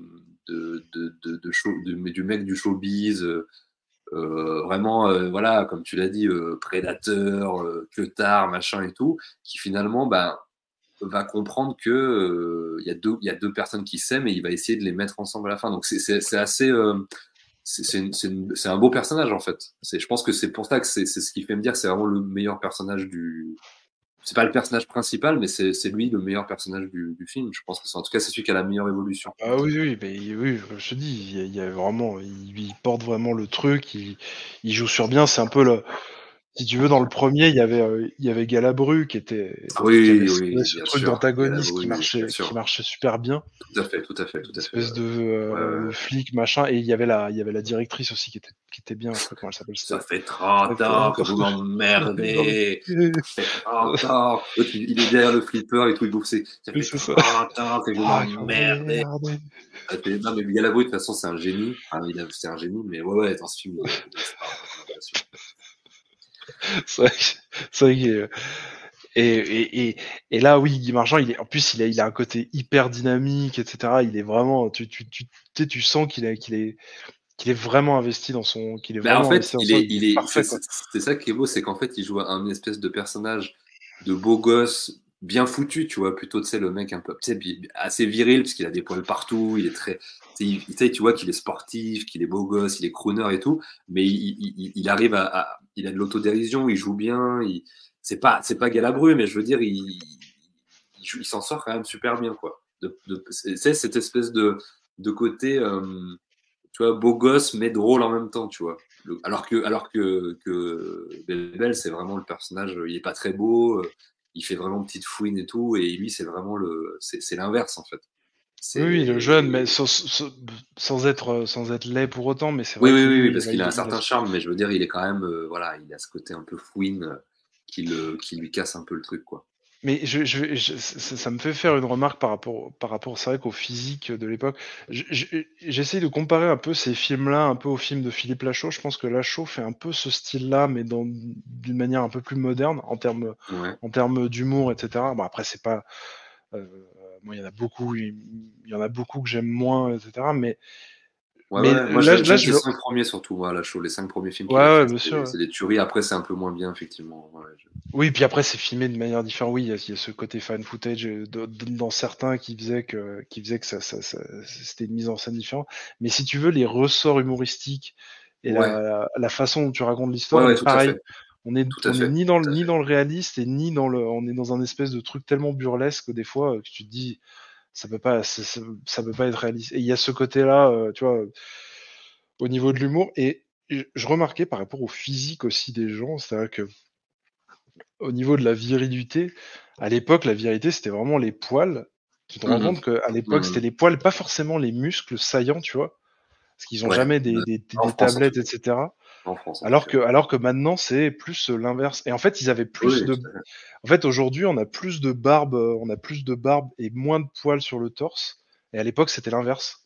À l'époque, les gens, ils avaient pas de barbe, ils avaient plus de poils sur le torse. Mais bon, après, c'est juste une remarque que je fais comme ça. Non, mais t'as raison. Paul Memphis, le personnage interprété par Guy Marchand, c'est l'archétype du macho des années 80. Et, dégarni, tu vois, un peu chauve, poilu, un peu, tu vois, pas massif, mais un peu sportif. Il y a ce côté un peu là, un peu crooner, un peu. C'est l'archétype du macho de ces années-là. Il y a quand même le poil, la gourmette, la façon de s'habiller, le truc. Il y a quand même ce truc-là que moi je respecte énormément. Mais après, je sais pas si Claude Zidi n'exagérait pas le personnage. Je sais pas si Claude Zidi n'essayait pas d'exagérer le personnage pour qu'il soit un peu trop, tu vois, tout à fait, fasse un peu too much peut-être un peu trop de poils. Je pense que pour l'époque, par exemple, on va dire dans l'idéal. Parce qu'il a vraiment un duvet de poils qui est impressionnant. Oui, il a vraiment un duvet qui est dingue. Et quand tu regardes un film où justement avec Philippe Lachaud qui est quand même assez bien gaulé, quand on va pas se mentir, mais lui c'est plus dans les tablettes, c'est plus c'est ça, c'est c'est plus les années 2000-2010 avec un autre archétype de macho. T'es dans autre chose, puis t'es un peu dans le blondinet. Non mais tout à fait, on est dans deux époques différentes, tout à fait, bien sûr. Je sais pas si ça sort, peut-être que ça sort du concept. C'est un ressort comique et c'est une, comment dire, ça pose le personnage en fait, puisqu'en fait on rigole de ça aussi, on rigole du machisme, du machin, le côté un peu macho, donc tout à fait, non mais c'est important. Les marqueurs visuels de toute façon à travers des acteurs, notamment dans la comédie, sont super importants. Donc c'est tout à fait pertinent. C'est pas du tout. Non, c'est très intéressant. C'est le physique et c'est une identification immédiate. Donc ça prête immédiatement à rire ou ça crée du décalage ou bien sûr, effectivement. Et là, en plus dans un film de vacances avec un mec, je veux dire Paul Memphis. Là, il est sur l'affiche du film. Tu le vois. Enfin, là, on le voit pas parce qu'on est mais je veux dire, on est dans l'archétype du macho de la plage, le kéké des plages, quoi, on va dire, le minch, quoi, le mec de l'époque, quoi, on est vraiment là-dedans. Et ça participe aussi ça participe à tout un état d'esprit aussi, ce film, parce que moi, c'est des films que je qualifie aussi de films frais, c'est-à-dire des trucs qui prennent pas la tête, où tu sens que les mecs sont là pour s'amuser, divertir, faire rigoler les gens. Et la plage, en plus, rajoute une dimension vraiment fraîche, avec un espace comme ça. Mais les bronzés réussissaient ça aussi bien. Comme j'ai cité des films comme le Tati, le Vacances de Monsieur Hulot, c'est beaucoup plus. Si un jour tu le vois, c'est beaucoup plus. C'est une autre France, c'est du noir et blanc, on n'est pas dans les années 80, on est dans les années 60. 50 même, je crois. 50-60. Et là, c'est autre chose, mais je veux dire, c'est un très grand film aussi où la plage et les vacances à la plage ont vraiment leur importance. Mais là, on est dans quelque chose de beaucoup plus subtil, de beaucoup plus léger. Là, on est dans un truc beaucoup plus vulgaire dans les années 80. pourront dire c'est un truc beaucoup plus kitsch, beaucoup plus vulgaire. Mais je trouve que Les Sous-doués fait partie. Mais sans être trop. Enfin, c'est léger, mais pas dans le travail, pas dans le comment dire. Pas dans la production, pas dans je sais pas comment expliquer. Oui, pas dans la réalisation en fait. C'est léger sans être feignant. C'est pas feignant. Oui. On Alors n'essaie qu'il y pas de avait prendre beaucoup des gags, de. machin. Oui. Alors que, comme je t'ai dit, il y a beaucoup de films de vacances, de plage, des Max Pécasse, des machins comme ça, qui sont beaucoup plus feignants en termes de. Mais où là, les mecs, tu sentais qu'ils étaient vraiment là pour s'amuser, ils étaient vraiment en vacances, ils faisaient des films de vacances en vacances. Et Ouais, c'était c'est ça. un niveau même encore beaucoup plus exagéré que les Sous-doués. Mais je trouve que les Sous-doués, on retrouve quand même cette identité à des moments. Je sens que la scène des oursins, par exemple, c'est assez mythique aussi. Oui, Ouverture de la chasse à l'oursinette, et puis il saute comme ça, il plonge comme un gorille. C'est très épique comme plongeon. C'est l'un des plongeons les plus épiques du cinéma. Non, en plus, il est un peu dégueulasse ce plongeon. Oui, il plonge vraiment comme une grenouille et tout. Il a un peu les genoux pliés, ouais, c'est ça. C'est énorme. Et donc toute cette scène de l'oursinette, je sens qu'ils ont tourné la scène, mais ils se sont aussi fait de l'oursinette. Ils ont bouffé des oursinettes et bu du vin blanc derrière. Tu vois, il y a un truc un peu comme ça. Tu sens qu'il y a ça un peu en fait. Et je sais pas, tu le sens dans le film aussi, et ça participe un peu à ce truc-là. Et moi, c'est des films que j'aime regarder, évidemment, l'été, parce que surtout quand je pars pas en vacances comme cette année. Mais je trouve que ça passe bien. Voilà, c'est des films qui glissent bien. Ah oui, pour sûr, oui. C'est vrai que ça passe. Et puis même, je sais pas, il n'y a pas de. Je trouve que c'est intemporel aussi. C'est que même si c'est un film qui a 40 balais, je vois pas tellement. Il y aura toujours, oui, les scènes non, même pas les trucs de. Parce qu'il y a toujours les trucs où tu te dis mais si elle l'avait appelé avec son téléphone, ça aurait pu machin. S'il l'avait Oui, appelé. mais ça c'est ça c'est le côté. Tu sais, aujourd'hui, on essaye de tout rationaliser, de tout expliquer, mais à l'époque, c'était beaucoup plus simple la manière de faire des films. C'était beaucoup plus théâtral en fait, parce que on se posait pas autant de questions sur la cohérence en fait d'un film. Et moi d'ailleurs, c'était pour ça que je préférais les films d'avant, parce que moi je me posais pas 36 000 questions surtout sur une comédie comme ça. Bien sûr. Pas forcément. Voilà, il y a des genres. Par exemple, le thriller, c'est un genre où effectivement la cohérence a son importance. Mais la comédie comme ça n'a aucune importance. Des fois, ça t'agace. Tu te dis putain, mais en fait, le mec. Mais en fait, tu te dis ouais, c'est bon, c'est une comédie, quoi. Voilà. Il y a des trucs un peu comme ça. Non, mais tu peux faire des ressorts comiques aussi avec les téléphones portables, avec les machins. Ça amène aussi à d'autres gags, tu vois. La technologie actuelle peut amener d'autres gags. Et puis même les idéologies, etc., nouvelles, amènent d'autres gags encore, tu vois. Un film comme putain que j'ai vu. Un film comme Barbac, tu l'as vu ce film ou pas? Oui, tout à fait. C'est très noir, mais bon, c'est un film qui aurait pas eu sa place dans les années 80, parce que les véganes n'existaient pas, tu vois, à l'époque. Enfin, tu vois. Donc c'est un truc on peut refaire. Tout est matière à faire des ressorts comiques. Donc c'est pas c'est pas ça le problème. C'est j'essaie de. Oui, c'est vrai qu'il y a le truc de la cabine téléphonique. Tremble le Normand, tremble. Oui, c'est vrai qu'il y a Charles le Normand. Tremble le Normand. Ça, c'est vrai que le Normand, tu dois te demander qui je suis. Voici mon histoire. Tremble le Normand. En fait, il lui dit, vas-y, je vais te raconter mon histoire. En fait, il lui raconte pas du tout. Il lui dit, tremble le Normand. Et tu vois, il y a un tout petit truc, c'est vraiment léger, mais qui me fait vraiment mourir de rire, parce que en fait, je me dis, c'est trop bien fait. C'est une espèce de, comment dire, comme si on mettait un petit jus supplémentaire, tu vois, c'est les flics qui arrivent, et il y a une voiture de flics qui tape dans la. Dans la vraie vie, on ferait pas ça. Un flic, déjà, les flics, ils s'arrêteraient pas devant comme ça, mais tu vois. Mais là, ça tape carrément dans la cabine téléphonique. Je trouve que ce petit truc, tu vois, c'est léger, hein, c'est de la merde. Oui. Mais ça donne tout un goût. Ça donne une petite saveur, une petite épice, tu vois. Ça, la comédie, c'est aussi l'art du détail. Hein. Oui, Donc voilà, le fait que tu aies vu ça, c'est très important parce que visuellement, ça paraît anodin, mais en fait, ça te marque un truc, quoi. Tu sais, ça le situation. secoue un petit peu, etc. Et tu Oui, sais que c'est un truc. Aucun flic dans la vraie vie ferait ce genre de truc, à moins d'être un putain de taré, tu vois. Tu sais, de prendre le risque de taper dans le truc. Et ça, c'est super drôle. Ça donne, tu sais, un peu de volume, un peu de. visuellement, Ça donne un petit peu de saveur, tu vois. ouais. Voilà, il y a plein de. C'est vrai qu'il y a Plein il y a plein de gags comme ça qui sont. Plein de scènes cultes, la scène du requin, la scène de la cabine de douche, la scène de la voyante, la scène. En fait, il y a la scène du piano avec l'aveugle où là, il y a aucun des protagonistes qu'on a vu. C'est un autre personnage qui est le personnage de Gaëtan. Qui se fait passer pour un aveugle accordeur de piano pour et puis qui se retrouve dans la piscine en train de faire du piano avec son chien. Non mais en fait c'est vraiment un film. Je me souviens qu'il c'est vrai que ça s'arrête jamais. Ça s'arrête jamais. Très généreux. Ce type de film passait énormément dans les années 80. Alors c'était des rediffusions dans les années 90. On voyait ces films à la télévision avec nos parents. Moi je me rappelle c'était le dimanche, le rite, tu vois, ouais, c'est ça, c'était le cinéma du dimanche ou du mardi. Et c'est des films qui passaient à cette époque, c'était des rediffs, et ces films passaient 500 fois par an.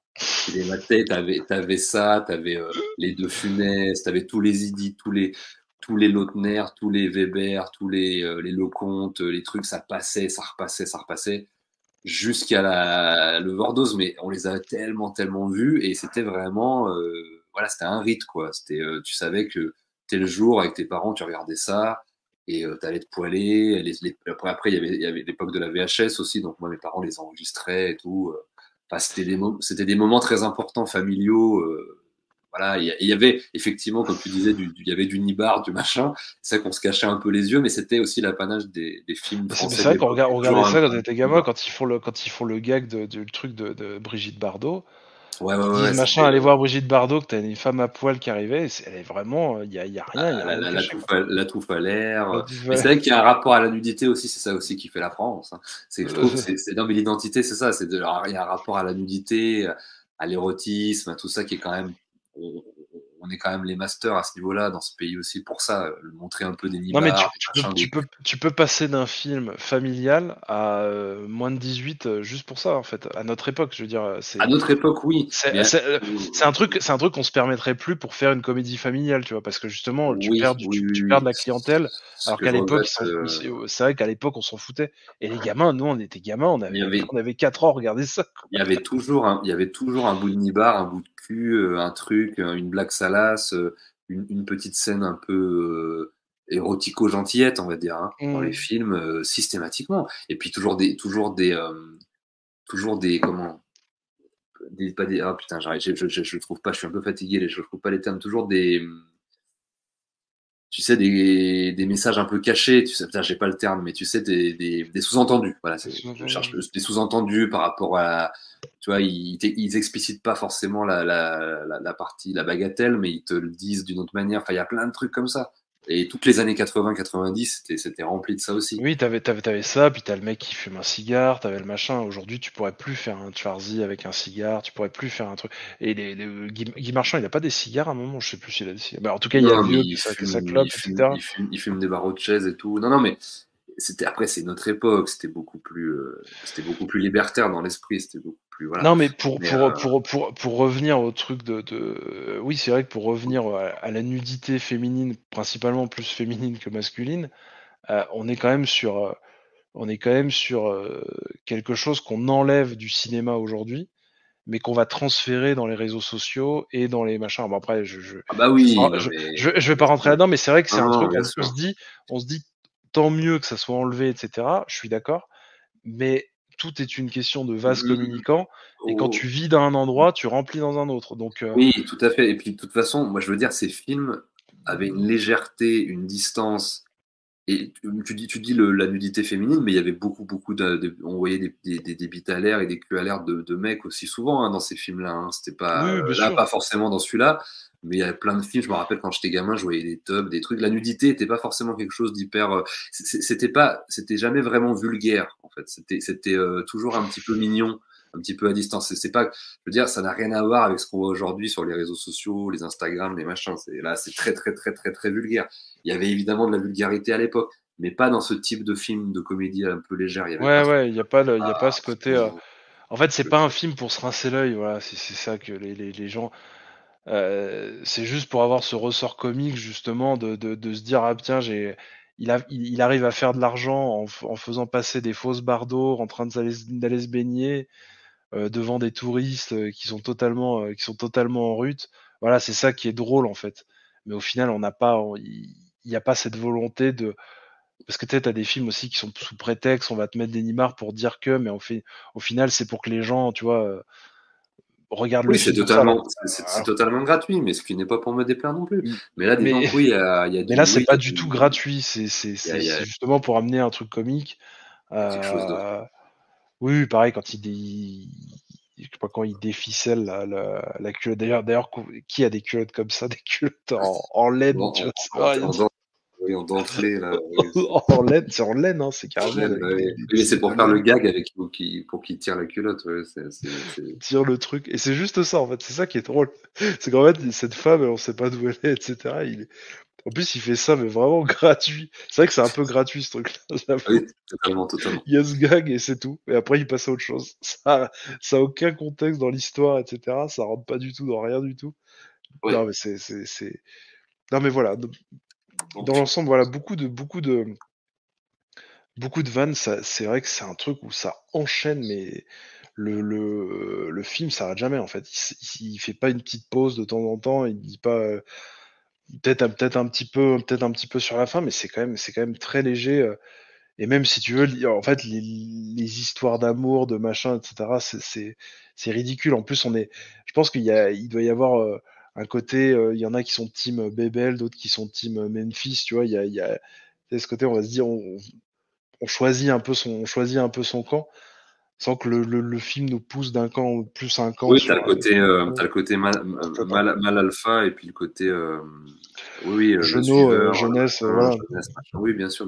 L'adulte et puis le mec qui sort de l'adolescence, etc., bien sûr. Et alors qu'au final, ils sont au même niveau d'intelligence les deux, parce qu'ils sont aussi ridicules l'un que l'autre, quoi. C'est tous les deux des gamins en fait, autant l'un que l'autre, quoi. Et puis voilà, c'était aussi une époque où il y avait une certaine forme de naïveté par rapport à certains sujets, certains films qui font plaisir. Ouais, j'aime bien me replonger dans ces époques où les choses étaient un peu plus naïves en fait, et un peu plus légères. Ouais, non mais c'est clair que c'est vraiment. Moi, je trouve que il est intemporel et international. Vraiment, il faudrait que je le montre à ma femme. Ma femme, j'ai une femme qui n'est pas française, je rappelle. Il faudrait que je lui montre pour voir comment elle va réagir. Même si elle parle un tout petit peu français, je suis sûr qu'elle adorerait, parce qu'il y a 2-3 films comme ça qu'elle aime bien, qu'elle a vu en français, même à l'époque où elle parlait quasiment pas français, et qu'elle a beaucoup aimé, parce qu'ils sont très visuels comme ça, ils sont très oui, très visuels, et puis avec des jeux d'acteurs, comme je te dis, les trucs, le Guy Marchand qui se courbe comme ça, comme un vieux pourri, là, tu sais, qui lui court après, là, comme un. Et il fait mon petit. Oui, c'est ça. Et tu sais, on dirait je sais pas, on dirait que comme un vieux rat, là, c'est épique d'avoir ce truc-là. D'avoir cette gestuelle, on sent vraiment que, genre, j'ai l'impression que ça. Enfin, pour moi, c'est vraiment le film où il s'est le plus investi en termes de jeu, en termes de trucs. Même dans les Ripou contre Ripou, que j'adore, avec, tu sais, il est avec Castaldi, ils font les anti, enfin, tu sais, t'avais les Ripou, puis eux, ils se barrent, je sais plus quoi, ils sont au placard, et puis eux, c'est eux qui remplacent qui deviennent les nouveaux Ripou. Ça fait longtemps que je l'ai pas vu. Ils sont trop bien, j'ai revu les 3 Ripou, j'adore. Très bien, c'est très bien. J'adore Noiret, etc. Noiret et Thierry Lhermitte, excellent. Ouais. Et c'est vrai il avait ce côté un peu pourri qui marchait super bien avec Castaldi, mais il jouait beaucoup moins, il faisait beaucoup plus antagoniste, donc t'avais moins d'empathie pour lui, etc. Donc t'avais moins de. il fait un peu ouais, comme ce qu'il fait dans Nestor Burma, tu vois. Il y a Non, un puis côté très t'es dans un polar, en fait. Alors, ouais, ça, ouais. un polar comique dans les ripoux. Mais oui, t'as des personnages plus durs, quoi. T'es dans un vrai polar, quoi. Donc, c'est un peu autre chose, effectivement. Oui, oui, bien sûr, Un bien vrai sûr. film policier, un vrai polar. Bah, du coup, ça me fait penser, du coup, je pense qu'on a bien parlé du film, là, on est pas mal. On a parlé un peu des acteurs, voilà, on a bien rendu hommage à Guy Marchand, tout ça. Bon, je te propose, pour la deuxième partie, de digresser un peu de rendre hommage un peu à Claude Zidi, le réalisateur, de parler un peu des films qui t'ont marqué ou pas. Là, tu parlais des ripoux, pardon, c'est ça qui m'a fait penser. Ça serait bien de parler un peu du réal, parce que mine de rien, c'est quand même un réal très important de la comédie française. Et toutes ces comédies, moi, sont cultes. C'est probablement le réal de mon enfance de comédie que j'ai le plus vu, dont j'ai Ouais, le plus bouffé les films. Peut-être il y a aussi effectivement Lecomte, Weber, tout ça. Mais moi, Zidi, il a une place vraiment importante pour moi. Et ça me fait plaisir d'en parler. Donc bah, voilà. moi, c'est vraiment, on va dire, en termes de temporalité, par rapport à ses premiers films, je sais pas s'il a Parce que attends, commencé. juste on rappelle un peu ce qu'il a fait pour Ouais. remettre un peu dans le. Alors, il a fait 4 films avec les Charlots, un Lébidas en folie, Les Fous du Stade, Le Grand Bazar, Lébidas s'en vont en guerre, Le Grand Bazar, Les Fous du Stade, extraordinaire. Ouais, vraiment, c'est des films de Charlots. Les films des Charlots, c'est vraiment des Oui, trucs. oui, Le Grand Bazar, oui, c'était Voilà, Le Grand Bazar, surtout Le Grand Bazar, et Le Fou du Stade, moi je l'adore. Il a fait ensuite il a fait, pardon, 2 films avec un autre grand acteur français qui est donc, comment il s'appelle, Pierre Richard, le mythique Pierre Richard. Donc La moutarde me montonnait et La course à l'échalote aussi. Je sais pas si tu les Oui, as vus. la course à Ils sont l'échalote, vraiment cool. j'en ai entendu parler, mais j'ai pas vu. Non, j'ai pas vu. Ensuite, il va enchaîner il a fait De Funès, donc Les Lola Cuisse, La Zizanie. Je crois savoir que tu aimes beaucoup La Zizanie. Oui, j'adore. L'animal de Bébel, qui est un film avec lequel j'ai grandi. En plus, il y a Aldo Machione dedans. Bébel a un double rôle. Il fait à la fois un Et acteur et l'animal son aussi, ouais, j'adore. cascadeur. L'animal, c'est extraordinaire. Enfin, vraiment, voilà. Les Soudoués, Inspecteur la bavure, Banzai, Les Ripoux, La Totale, évidemment. Astérix et Obélix contre César. Là, je les cite pas tous parce qu'il a aussi fait Arlette. Il a fait d'autres films que j'aime un peu moins et tout. Ou des films que j'ai pas forcément vus. Et il y a un film, par contre, alors, je sais pas si tu le connais, celui-là. Il est assez rarement cité parce qu'il n'a pas beaucoup marché parmi ses films. Il s'appelle Les Rois du Gag. C'est avec Thierry Lhermitte, Michel Serrault et Gérard Jugnot. Et c'est une espèce de film sur 2 stand-uppers qui cherchent des gars comme ça sur scène et tout. C'est vraiment un truc. J'avais la VHS quand j'étais gamin. C'est une espèce de truc assez. C'est un peu un ovni le film. Je sais pas si tu l'as vu, Les Rois du Gag, mais c'est très très rare. C'est très rarement cité comme film. Il est vraiment vraiment oublié celui-là. C'est vraiment une pure comédie avec Junio et Lhermitte qui est très difficilement trouvable, mais qui est assez intéressant. D'accord, parce que des fois tu me cites des noms, ça se trouve, je les ai vus les films et je me souviens plus des titres. Parce que c'est vrai que c'est des titres vraiment. Des fois il y a des titres à rallonge, c'est vraiment des phrases. Mais Ouais. les Rois du Gag, ça me dit rien du tout. Ouais. Mais en tout cas, c'est un film pour l'audience, chère audience. Pour l'audience, vraiment, Les Rois du Gag, c'est un truc. Voilà, moi, j'avais la cassette quand j'étais gamin. Je suis tombé dessus. Je savais même pas que c'était Zidi qui réalisait. Parce que c'est ça aussi. Il faut dire aussi que Zidi. Et d'ailleurs, il a aussi l'humilité de le dire souvent dans ses interviews. C'est quelqu'un qui disait, mais moi, j'y suis pour rien au succès de mes films, en fait. Il disait, il disait, moi, j'ai mon nom. J'ai fait les films, mais j'ai surtout porté des accès. Les gens allaient surtout voir les films par rapport aux l'humilité, mais c'est un truc qui est pas faux dans le sens où il a vraiment mis en avant des acteurs ou une bande d'acteurs ou de troupes, tu vois, les Charlots, Pierre Richard, De Funès, Coluche, machin. Et les gens allaient voir, il disait, les gens allaient non pas aller voir les films pour moi, mais pour les acteurs. Et c'est pas tout à fait faux, parce que c'est vrai qu'il mettait quand même des grands acteurs à l'affiche, et les gens allaient voir les comédies populaires avec les acteurs qu'on a cités et tout. Mais je trouve quand même qu'il a sa patte et il a son identité. Voilà, il est peut-être un peu trop humble par rapport à ça. Mais en même temps, je vois ce qu'il voulait dire, je vois ce qu'il veut dire aussi. C'est-à-dire que les gens allaient voir le film, pour les acteurs plus que pour lui. Et je trouve ça assez rare aussi. Disons que le mec se prenait pas pour un auteur, et il avait la conscience d'être un réal dans la pure tradition du terme, c'est-à-dire se mettre au service d'un film et le porter et tout ça. Et je Mais trouve que c'est assez rare comme film. Enfin voilà. C'est ça qui est terrible quand même pour des. Je fais une petite parenthèse là-dessus, mais c'est vrai que c'est Bien ça sûr, qui bien est sûr, terrible ouais. pour ce genre de réal, c'est que ces gars-là n'auront jamais de César ou de. Alors peut-être qu'il en a eu Ah un. oui, oui, S'il en a tout à peut-être fait. eu, il en a peut-être eu un pour la. Je sais plus. Bref, je sais plus s'il avait eu des Césars, mais quand tu fais des comédies légères, etc., aussi bien travaillées soient-elles qu'un film de drame ou autre chose, t'auras jamais comment dire, t'auras jamais l'approbation, si tu veux, de toute la clique de connards Du métier, ouais. Du du métier, ouais. métier, parce Ouais. qu'on te dira, c'est un film Ah, populaire et basta, pas il du va métier le parce faire, tu vois. que il a le comment dire, il a la médaille au niveau des petites gens et des gens qui font le Oui, cinéma, mais oui, pas au niveau de l'intelligentsia du cinéma. Enfin, tu au fais niveau de des la. entrées, mais pourtant, tu vois, on parle, on déblatère depuis tout à l'heure sur les Sudoués. Il y a quand même un travail, il y a quand même des trucs de mise en scène, des cadrages, tu sais, il y a quand même des trucs avec des points de force, des jeux d'acteurs. Il y a des trucs très précis. Et sous Ouais. prétexte qu'on dit c'est une comédie et c'est populaire, c'est dans la catégorie, c'est dans le bac, tu sais, c'est dans le bac à 2 euros de la Fnac, tu vois. En fait, dans le, c'est ça qui m'énerve en fait, c'est que dès que c'est une comédie et que c'est populaire, ça n'a pas sa place au César ou pour des prix un peu prestigieux, tu vois. Ou alors ça va avoir sa place dans un truc spécial pour les comédies ou machin. Il a dû avoir des prix à ce niveau-là, mais il Je a sais pas eu pas, un hein, truc pour dire enfin, putain, nominé, mais même limite aux Oscars, putain, parce que je veux dire, Blier, il a été nommé aux Oscars. Enfin, il y a plein de réalisateurs français qui ont été nommés aux Oscars, des acteurs, des réalisateurs. Donc, je comprends pas pourquoi il faut que tu fasses un film. Ça m'énerve parce que le travail est le même, l'implication, le côté artistique, tout. artisanat.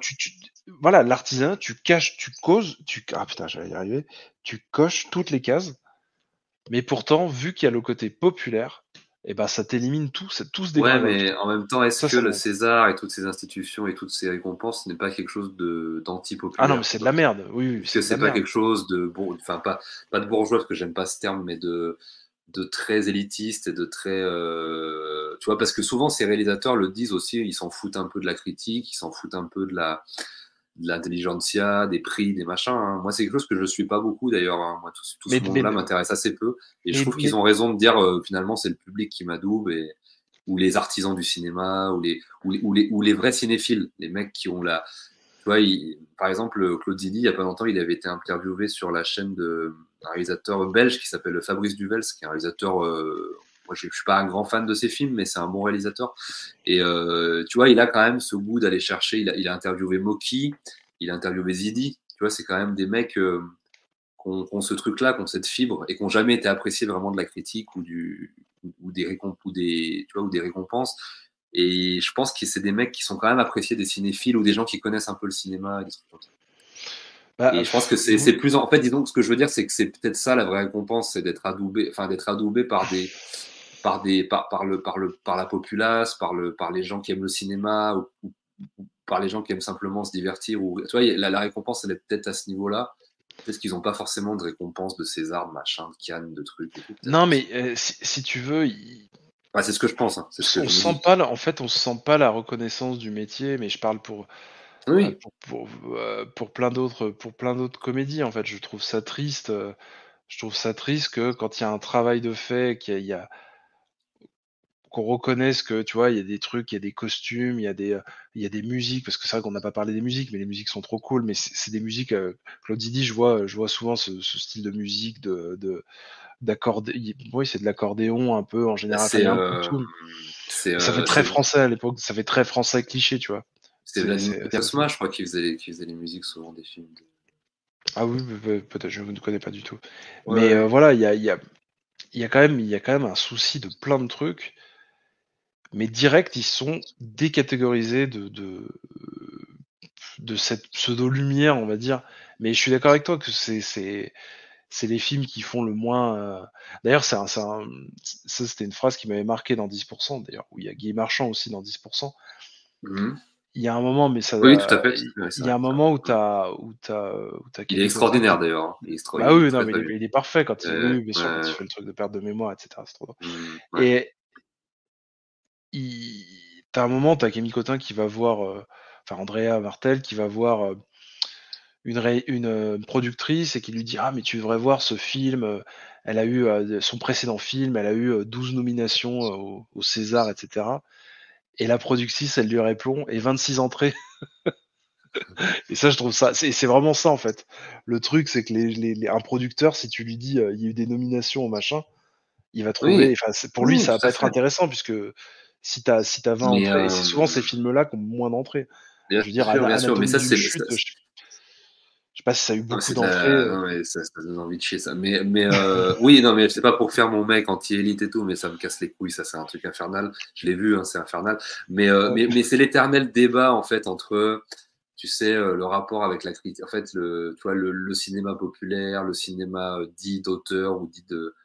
En fait, c'est l'éternel débat, ça.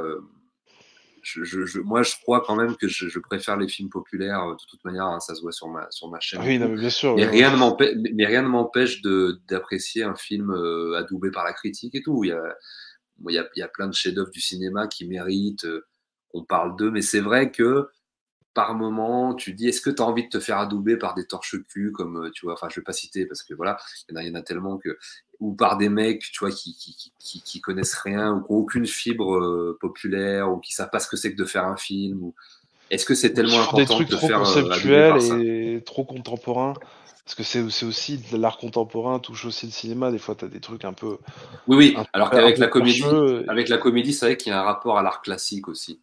À toute cette Ouais. comédie traditionnelle française et même italienne, tu vois, la comédia Oui, oui, il y a dell'arte, il y a un côté ce truc-là, Molière, il y a un côté Molière. Molière, et un côté. Et Ouais, c'est bien très sûr. classique tout ça. Et c'est vrai qu'il y a quand même dans l'intelligentsia du cinéma parisien ou français, en tout cas, un rapport au fait de passer, Mais de faire dans la modernité, de casser le code du classique. Mais ça, c'est l'histoire de la France aussi. Hein. C'est le fait de toujours mais tuer ses après, pairs et tout. est-ce que justement, est-ce que Molière à son époque était pas décrié, était pas considéré Oui, comme un artiste de seconde zone? je pense, oui, je pense. Peut-être que Zidi dans 100, 150 ans, on se dira putain, mais regardez-moi ça, c'est du Zidi, et comme on dit, c'est du Zola, tu vois. On va dire putain, mais genre personne n'arrivera à ce niveau, c'est tellement bien. De toute façon, c'est toujours le temps qui fait son office par rapport à une œuvre artistique. À partir du moment où même si elle est mal considérée à un moment, je veux dire, Anatomie d'une chute, personne n'en parlera dans 100 ans, tu vois. Les films de Zidi, je suis persuadé qu'on en reparlera, tu vois. C'est sûr et certain. Et parce que je pense qu'il y a une certaine fibre, il y a un certain substrat qui touche à l'humain, qui touche voilà, il y a un truc, il y a une humanité, il y a un truc, il y a de l'épaisseur, il y a quelque chose de, tu vois, et que ça soit un peu bancal, un peu populaire, un peu tout ce que tu veux. Et c'est pas un gros mot pour moi tout ça, tu vois. Mais je pense que oui, il y a une fibre, et ça c'est le temps qui fait son office par rapport aux œuvres, hein, tout à fait. Donc, et je pense qu'en plus, je trouve qu'il est de plus en plus, il est de mieux en mieux considéré. Tu vois, le fait qu'on fasse cette émission, alors nous, on est rien du tout, mais je veux dire, il y a plein de gens qui parlent de Zidi sur Internet, dans le YouTube ciné, machin. C'est un nom qui, tu vois, c'était vu hein, vraiment comme du cinéma de merde à une certaine époque, quoi. C'était considéré un peu comme ça, des trucs qui passaient à la télé, des comédies à la con, à 2 balles et tout. Je pense que comme on l'a expliqué avant, c'est beaucoup plus fin. Et d'ailleurs, et en plus de ça, Les Sous-doués, c'est pas forcément ses meilleurs films d'ailleurs. Et alors, il y a des films beaucoup mieux travaillés que les Sous-doués. Il y a un côté un peu récréation, justement, dans Les Sous-doués par moment. Je trouve, il y a un espèce de lâcher prise. Alors que par exemple, un film comme La Zizanie ou L'aile ou la cuisse ou la nuit, je trouve que c'est quand même beaucoup plus travaillé, je trouve. Tu vois. Il y a quand même un truc, je trouve c'est. Après, ah oui. Quand même, ah oui, c'est très comique, c'est très. Oui, non, mais c'est un travail d'orfèvre. Mais après, toi, t'as aussi Louis de Funès qui, dans La Zizanie ou dans L'aile ou la cuisse, à chaque fois, Louis de Funès, de toute façon, pour moi, c'est des acteurs, c'est un peu comme Bruce Lee, tu vois, c'est des mecs qui arrivent dans 2 registres différents, évidemment, mais je veux dire, qui arrivent à faire le film en étant devant la caméra. Je sais pas si tu vois, ils arrivent de par leur style à l'insuffler à travers le film, tu vois. Tellement ils maîtrisent la scène, ils maîtrisent leur placement, tu vois, leur prise, les personnages qu'ils incarnent et tout, tu vois. Et c'est même limite, eux, ils se dirigent eux-mêmes, tu vois. Il y a ce côté-là aussi, peut-être, qui fait que tu vois des films comme La Zizanie ou La Cuisse où tu as l'impression que c'est extrêmement bien foutu et tout. Parce que tu as aussi la présence d'acteurs aussi assez. Oui, qui ont une implication dans la réalisation et dans la mise en scène. En jouant, tu vois, par leur jeu, ils arrivent à avoir une espèce de truc magique qui se passe à l'écran qui fait qu'ils tu vois, ils sont dirigés par un chef d'orchestre, mais ils deviennent chefs d'orchestre eux-mêmes, tu vois, par la force des choses. Oui, ça leur permet le fait d'avoir une implication fait que tu vas avoir un meilleur jeu, tu vas être plus ancré, plus imbibé dans le personnage et dans la scène et dans l'histoire. Oui, je comprends l'implication. Et puis d'ailleurs, Zidi disait aussi beaucoup qu'il laissait vraiment respirer ses acteurs. C'est-à-dire qu'il disait je dirige pas de Funès, quoi. Tu vois, de Funès, je l'invite dans mon film, je lui fais lire le scénar, je dis action, et puis c'est lui qui monte, il fait 3-4 prises. Et il s'échauffe, donc à la première prise il s'échauffe, la deuxième il devient de plus en plus, tu sais, comme un sportif qui s'échauffe, à la quatrième il est parfait et il garde la quatrième prise. Et on garde la quatrième prise. Et en fait il disait je peux pas diriger de Funès, donc je le laisse faire ce qu'il a à faire. Après oui, après ça dépend, peut-être que de Funès il se faisait. Alors moi les autres réalisateurs, je sais pas, les Claude Lelouch ou Gérard Houry, etc., qui le dirigeaient, je sais pas du tout comment il dirigeait cet acteur. Mais il faut savoir qu'il y a des acteurs qui n'aiment pas justement avoir comment tu dis, cette espèce de respiration là, parce que ils se sentent, ils savent pas où ils vont tout simplement. En fait, ils ont besoin qu'on les dirige. En fait, tu peux pas, tu peux pas appliquer ça pour tout le monde. En fait, tu peux pas généraliser ce truc-là. Oui, non, là je te parle des monstres sacrés. Je te parle des monstres sacrés, des mecs qui maîtrisent tellement le truc que t'as pas besoin de les diriger. Mais il y a plein d'acteurs en France comme ça. Mais oui, je te parle des mecs du calibre d'un De Funès, d'un machin comme ça. Je te parle pas de. Oui, non, mais j'imagine même si un Depardieu, faut quand même un peu le cadrer parce que sinon il partirait vraiment. Et surtout le Depardieu actuel, machin. Moi, je sais pas s'il fait encore des films avec toutes les casseroles qu'il a au cul, mais je sais pas s'il fait encore des trucs. Mais je sais que ça doit pas être simple. Ça doit pas être simple, et même le fait de le laisser respirer peut faire n'importe quoi. Tu vois, il y a ce truc aussi un grand acteur aussi peut aussi parce que tu peux avoir un grand acteur, enfin De Funès n'a jamais réalisé de film, hein, je me trompe pas. Hein. Il a jamais réalisé. Non, je crois pas. Donc il a quand même pas ce truc d'être derrière la caméra et de voir comment il joue derrière un combo ou un truc. Tu vois, ils peuvent avoir cette présence et ce jeu qui est totalement titanesque sans pour autant connaître le truc de mise en scène, l'espace, le script, savoir si tel ou tel élément arrive à tel endroit, à tel moment, etc. Est-ce que ça va bien rendre, etc. Tu vois ce que je veux dire? Oui, et puis de toute façon, la comédie est un genre qui se repose beaucoup sur l'acteur aussi. Mais ça demande quand même, ça demande quand même une foutue précision quand même, la comédie. Oui, je veux dire, là, pour le coup, pour revenir au Sudoué, on a quand même des gags qui tombent à chaque fois. Tout tombe bien, en fait. Il y a pas un truc qui tombe et derrière. Alors bon, des fois, ça enchaîne d'un plan à l'autre. Tu passes d'un plan à l'autre et boum, t'as un autre gag. Alors apparemment, il y avait un truc aussi par rapport à ça, c'est que Claude Zidi ne montait pas ses films apparemment, parce qu'il aimait pas le montage, ça le saoulait en fait.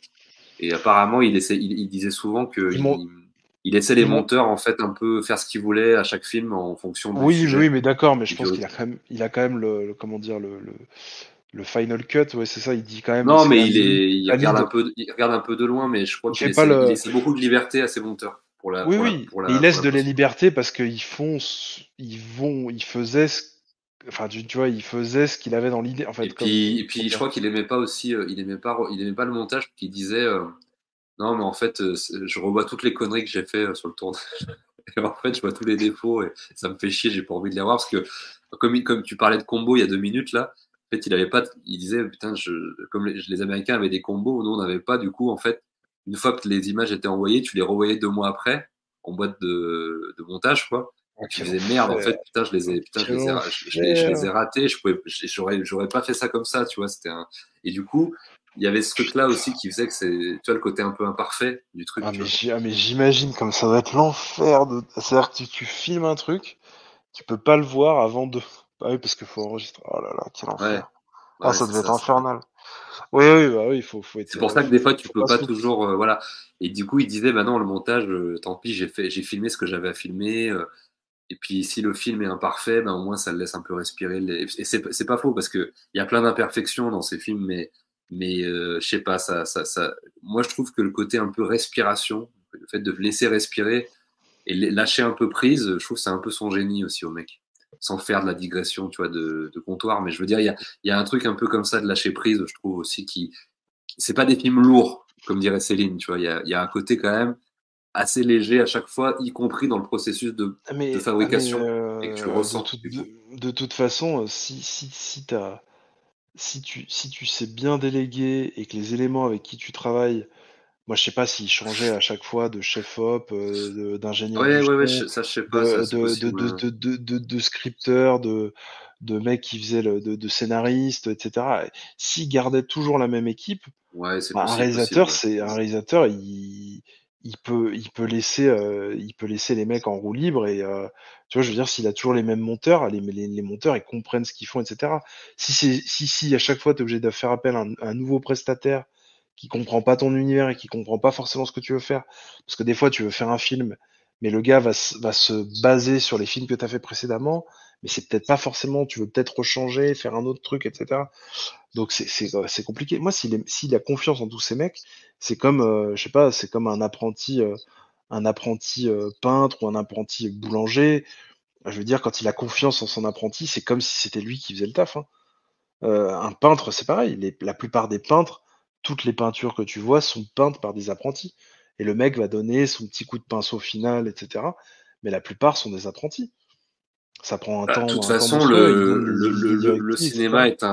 le cinéma est un art collectif Oui, oui, voilà. où le réalisateur est en fait un chef d'orchestre ou un général d'armée, si tu en fonction que tu sois musicien ou militaire, mais ou d'autres, je peux la symboliser par autre chose. Mais c'est vrai que on s'oppose vraiment pour le coup à la notion de cinéma d'auteur qui arrivait avec la nouvelle vague et tout ça. Là, c'est vraiment autre chose. Là, c'est vraiment des réalisateurs qui ont imposé une vision personnelle d'auteur. C'est-à-dire que c'est eux qui font leurs films de A à Z avec des moyens très limités. Là, on est dans autre chose. Mais là, on est encore dans cette dimension avec Zidi du cinéma, je trouve, de très respectable dans le cinéma, un art de divertissement, d'artisanat d'art et collectif. Et je trouve qu'il y a vraiment ces trois notions-là qui pour moi, en fait, pour moi, c'est plutôt ça le cinéma. Après, il y a plein de définitions, il y a plein de sensibilités, de machin. Mais moi, c'est plus ça qui me touche et je trouve respectable dans le cinéma. Après, il y a des trucs d'auteur où tu fais le film de A à Z, machin. Il y a plein d'auteurs que je respecte, de trucs. Hein. Pas Truffaut ni Godard, mais plein d'autres gens, tu vois, que je respecte Oui, beaucoup, oui, mais qui gèrent de A à Z. Hein. T'as des mecs qui gèrent de A à Z. puis t'as des tyrans infâmes. T'en as, c'est Oui, super tout film. à fait. Moi, on m'a dit quand j'étais sur le tournage Un petit truc en d'Artus, plus. là, un petit truc en plus, on m'avait dit que, par exemple, ça me faisait chier parce qu'à chaque fois, on crachait sur mes idoles, mais on me disait, par exemple, que Dupontel, c'était un putain de tyran. Ouais. Et je crois qu'il y a un mec qui s'est fait virer parce que son téléphone a sonné, pas pendant une scène, hein, juste pendant une répète. Hein. Il s'est fait virer. Oui, C'est un peu dur. Hein. Tu vois, c'est des trucs. Ouais, ouais. Il a été insupportable. Enfin, ça a l'air d'être ça se voit qu'il a l'air un peu autiste sur les bords, mais il a l'air d'être hyper rigoureux sur un milliard de trucs et il peut refaire 40 fois les mêmes trucs. C'est un peu le truc de Kubrick, etc. Enfin, Kubrick, il est connu pour ça, tu vois, pour refaire 40, 50 fois les mêmes scènes aux gens. Et je pense que Blier aussi était très précis sur les dialogues. Il fallait avoir l'intonation, le phrasé. Il fallait pas. C'était à la virgule près, tu vois. Je pense que même il a l'air un peu relax, etc. Je pense il doit être intransigeant sur les dialogues que poussent les trucs. Donc oui, oui, il y a tout. Il y a tout, oui, il y a un peu tous les styles, hein. C'est ce qui fait la beauté du cinéma, puis de tout type d'œuvre, tu vois. Mais je c'est trouve vrai quand que même que ce c'est côté bien entouré. où tu reviens à ta place de metteur en scène, tu vois, le côté chef d'orchestre, art collectif, divertissement et artisanat d'art, je trouve ça plus, on va dire, authentique, on va dire, Bah, vraiment. t'as une hiérarchie horizontale, quoi. Et voilà, je préfère les profils comme ça et je préfère ce type de film, on va dire, en règle Non, mais générale, et pas après, forcément que dans la comédie, d'ailleurs, hein, dans plein de domaines oui, mais de après, genres différents. il y a plein d'œuvres, je te dis, il y a plein d'œuvres qu'on aime, et il y a plein de trucs que t'as dû aimer dans ta vie, qui sont magnifiques, et tu te dis, et ça a été fait par un putain de tyran dans des conditions effroyables, Tout à fait, machin, tout à fait. enfin, avec des Surtout, mecs qui sont pas payés, des mecs qui se font virer pour un ouais, bien sûr. regard ou pour un truc, voilà, on est sur des trucs, donc Enfin, faut pas. Oui, bien sûr, oui. enfin, On en tout dérive, mais cas, c'est on vrai n'est que pas, on n'a pas l'air d'être là-dedans avec Claude Zidi, ça a l'air d'être un mec un peu plus posé à il, ce niveau-là et un il peu fait plus. sympathique en fait. Quand je vois Ouais, ça, ouais, en je interview, crois en que je truc, vis il est d'interview, vraiment. il a l'air mignon. Après, Ouais, ouais, il y en il a a que je l'air trouve dérangeant. très, très posé, ouais, ouais, très, très Mm. tranquille et tout, par rapport à son travail et tout. Et surtout, moi, j'ai bien aimé le côté, les mecs, tu vois, qui sont un peu humbles et qui disent aussi, tu vois, j'étais très chanceux aussi. Il y a le côté un Mm. peu, tu vois, parce que le mec, il a quand même fait que des succès, quoi. Il a travaillé avec les plus grands acteurs français de l'époque. Il a eu la chance de, tu vois, de signer. Et en plus, il a commencé vraiment de manière assez traditionnelle. Il a commencé, je crois, assistant, chef-op, enfin, tu sais, des trucs un peu. Puis après, il a monté. Puis il s'est retrouvé sur un film avec les Charlots. Puis il a réalisé des films avec les. Puis après, il a monté progressivement. Mais il se sent assez chanceux, en fait, aussi. Mm. Donc c'est tout à fait honorable aussi comme parcours, je trouve. Oui, mais après, t'as toujours la modestie mondaine. J'appelle ça comme ça parce que c'est par défaut quand on ne te tarit pas d'éloges et quand on te balance un milliard de trucs, on te lèche le cul en permanence pour pas être vulgaire. Mhm. Forcément, tu ressors un petit truc d'humilité, c'est normal, c'est humain, il n'y a pas de. Tout le monde fait ça, hein, même les pires salopards, ils le font, tu vois. Donc oui, Mais des fois, tu vois les gens, je le vois comme moi aussi, j'ai vu deux, trois interviews et j'ai vu un peu le mec. euh, il m'a l'air d'être quelqu'un de fort sympathique, voilà, qui doit, à certains moments, taper du poing sur la table parce qu'il faut quand même savoir diriger une équipe, c'est pas rien. Il y a quand même pas mal de budget, de trucs. Enfin, il y a quand même un enjeu qui est majeur. Donc, je pense qu'il faut quand même avoir une certaine rigueur. Tu peux pas tout laisser partir et puis dire ah mais je vous fais confiance, je vous fais confiance, je vous fais confiance. Au bout d'un moment, si les gens n'ont aucune direction, ça peut partir dans tous les sens aussi. Donc, je pense qu'il a quand même un réalisateur a quand même le rôle de d'être fédérateur, de rassembler en fait, si tu veux, toute son équipe pour aller quand même dans une direction, pour aller quand même dans une certaine direction, tu vois. Sinon, ça devient un espèce de chaos, quoi. Le film, il part dans tous les sens. Parce qu'il y en a un il préfère avoir ce truc, il préfère avoir cette phrase, il préfère avoir cet éclairage, il préfère avoir ce costume, etc. Ou cette musique, ou ce machin. Et au final, tu vois, donc je pense qu'il y a quand même, il doit quand même avoir une certaine rigueur, mais dans la limite du tolérable, quoi. Je pense que c'est des trucs comme ça. Bon, bref, on dérive, mais oui. Non, non, Voilà. mais t'inquiète, on bifurque, mais c'est normal. Non, après, je te dis si t'as certains. Voilà, moi, je sais que j'aime quasiment tous ces films. Comme j'ai dit, voilà, je le rappelle encore une fois, L'Animal de Belmondo, Oui. extraordinaire. Les deux de Funès qu'il a fait, La Zizanie et Les Loups de la Cuisse, extraordinaire. Pour moi, les meilleurs Charlots qu'il a fait, c'est vraiment le Grand Bazar et Les Fous du Stade. C'est vraiment des. Voilà, c'est. Après, j'aime beaucoup les acteurs aussi qui sont dedans, ou l'alchimie de l'équipe, ou les gags et tout, mais c'est vraiment des films avec lesquels j'ai grandi. Non, puis Et je pense que puis, tous les films sont regardables encore à notre époque. Tous, ouais, je ouais, pense ils ont qu'ils ont bien pas, vieilli. Ouais. ouais, je pense qu'ils ont super bien vieilli. Et ça vieillit, je trouve que ça vieillit mieux que des films des années 90. Certains films des années 90 font Ouais, très ouais, âgé, un peu adapté. ringard, tu vois, un peu malaisant, machin. Alors que Ouais. là, on n'est pas du tout. En fait, ça va tellement loin dans le gag il y a pas la place au malaise, tu vois. Il y a jamais un moment où tu te dis ah putain aujourd'hui ça grince un peu, c'est un peu malaisant. Il y a jamais un moment où c'est malaise. Tu vois ce que tu vois, il y a toujours ce côté. c'est ça aussi si tu veux, le bénéfice d'une comédie ou d'un machin, c'est que t'as plus, tu peux ne pas avoir tu peux passer au travers de ce truc-là, et même à notre époque, même avec nos mœurs actuelles, nos idéologies, etc., qui ont changé, même un mec, je veux dire, même un mec hyper tradi aujourd'hui n'est pas un mec hyper tradi de l'époque. Et je pense que même un mec hyper tradi aujourd'hui ne serait pas choqué.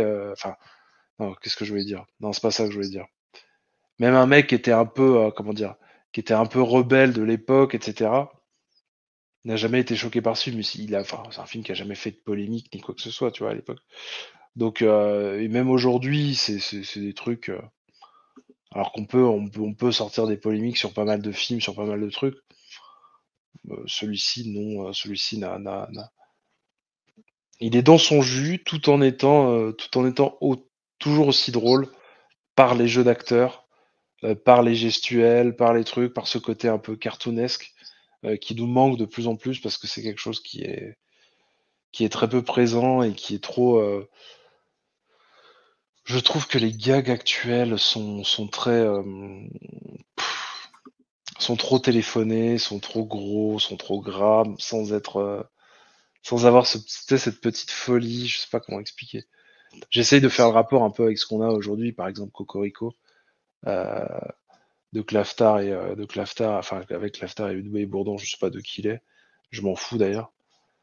Mais je trouve que c'est des gags qui sont trop, il y a un côté trop téléphone, même si ça va loin dans leur conneries. Il y a des trucs qui sont très drôles, mais comment dire, il y a des trucs des fois ça va trop loin et en fait le film veut être réel et tu sais que c'est pas réel en fait. Il y a ce côté comment dire. En fait, on veut te faire croire limite que c'est réel, alors qu'en fait, c'est impossible que ça se passe un truc comme ça. Enfin, je sais pas comment t'expliquer. Alors que là, il y a vraiment il y a une envie de réalisme qu'ils n'arrivent pas à atteindre par leur. Voilà.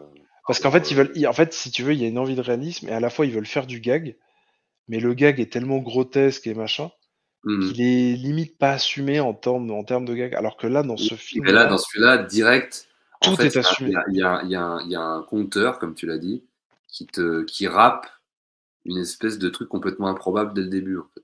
Et je te dis, mets dans un truc tout de suite de dire, mais en fait, t'es pas dans un truc réel, t'es dans une aventure, t'es dans un truc. Mais ça qui était aussi fort aussi à l'époque, c'était ce rapport un peu à la théâtrale en fait aux choses aussi, qui est très traditionnel, très français. C'est-à-dire que tu rentres dans une pièce quoi, et tu rentres dans quelque chose où les gens jouent.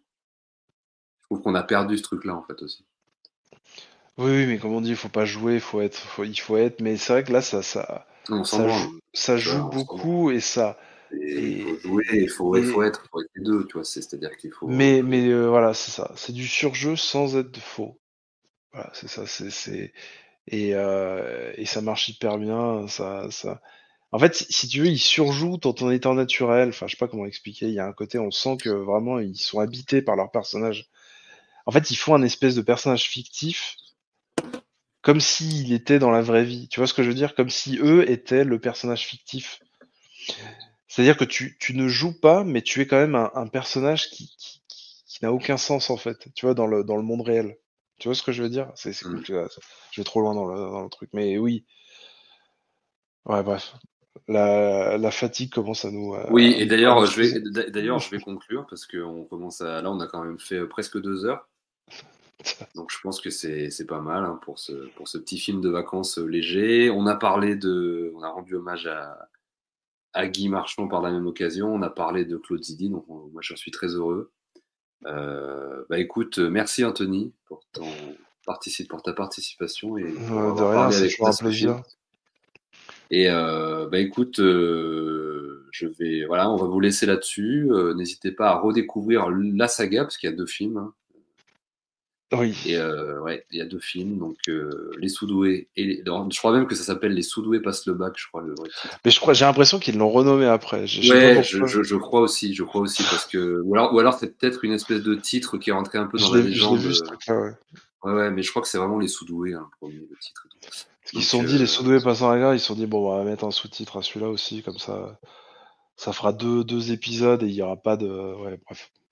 Non, mais oui, les deux à voir, bien sûr. Et puis toute la filmographie. Si quand on parle, c'est vrai que ceux-là, c'est peut-être les plus. Ouais, non, mais il n'y a pas de film plus accessible qu'un autre. C'est peut-être les plus légers en fait qu'il ait fait. Ouais. Plus... Non, mais je voulais dire, essayer de. Si tu veux essayer d'aller dans la filmographie de Claude Zidi, tu passes par ces films-là, mais tous les films sont accessibles au grand public, donc c'est con ce que je dis. Mais oui, je pense que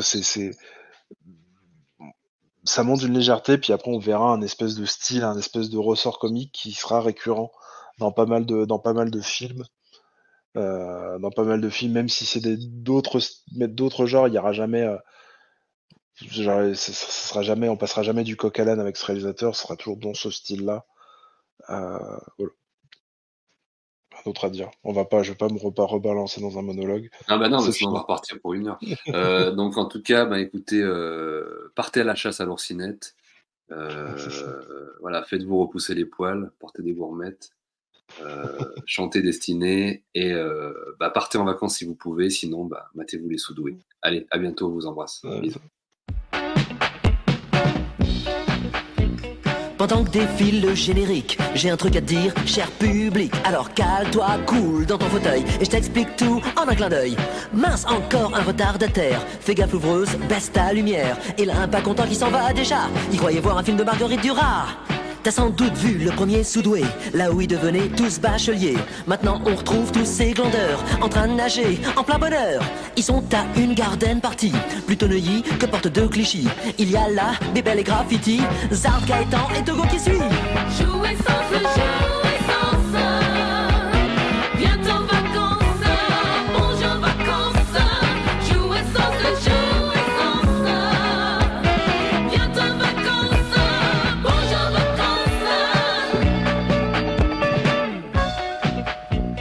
On se retrouve entre copains, on parle du bac, on rigole bien. Dame, faire son trou, c'est pas si évident. Y en a plus d'un qui reste dedans. N'empêche qu'ils sont tous diplômés, en ayant à peine juste un peu triché. Tricher, ils en feraient bien leur métier, mais la profession est bien encombrée. Jouer sans se jouer sans ça. Viens en vacances, bonjour en vacances. À l'Alliance française, mon pote, j'ai dragué une nana, mais d'une beauté. Une américaine superbe, les yeux bleus. Une américaine en plus? Ouais, elle habite dans un loft magnifique dans lequel je loge aussi. Tiens, tu vois, c'est vrai ce que leur dit Bébel. La fille existe et elle est drôlement belle. Une vraie créature de rêve. Des filles comme ça, moi ça m'achève. Exact aussi, il piote chez elle. Jennifer, je crois qu'elle s'appelle. Oui, tu. Jouer sans se jouer sans ça. Viens en vacances, bonjour en vacances. Je vais en vacances avec mon oncle à Vichy. Hein? Ouais, golf. Ah non, moi je vais à Chalonneur. On a une maison de famille, cheval. Moi je suis à la montagne, mono dans une colo, varap. Alors moi ça sera les bords de la Loire. Là, regarde Bébel qui prépare son effet. Lui, on le verra pas au Touquet. À la Grande Motte ou à Pornichet, il est plus fort que ses grands dadés. Il a carrément convaincu sa nana d'aller cueillir sur place les ananas. Non, moi je vais aux Seychelles avec Jennifer. À Roubaix, v'là deux sœurs jumelles. L'une Claudine part pour les Seychelles. L'autre Hélène, qui est aussi jolie, va à Paris chez une amie. Tu te rends compte? Les Seychelles. Oh, fais pas la tête, t'aurais pu trouver un type qui t'emmène quelque part, hein? On sonne, c'est le fiancé de Claudine. Vise un peu comme elle se dandine. Bonjour amour. Salut Hélène, ça va? Oh, la jumelle qui tire la tronche. Y a comme un malaise dans les bronches. Et v'là enfin Jean-Louis Glomo. C'est la gloire, l'idole des radios. Car sous le nom de Paul Memphis, il fait péter le box-office. Monsieur Jean-Louis Glomo, dit Paul Memphis, divorcé d'Annie Ferratu, de François Armand, divorcé de Marie Ponce, divorcé de Patricia Goldenberg, divorcé de Sylvie Robert, divorcé de Marianne Girondon. Acceptez-vous de prendre pour épouse Carole Morel, ici présente? Oui. Jouer sans se jouer sans ça. Viens en vacances, bonjour vacances. Ce Memphis est un vrai dragueur. Là il tombe, sa demoiselle d'honneur. Bon, je me tais, le film commence. Il s'appelle Les Soudoués en vacances.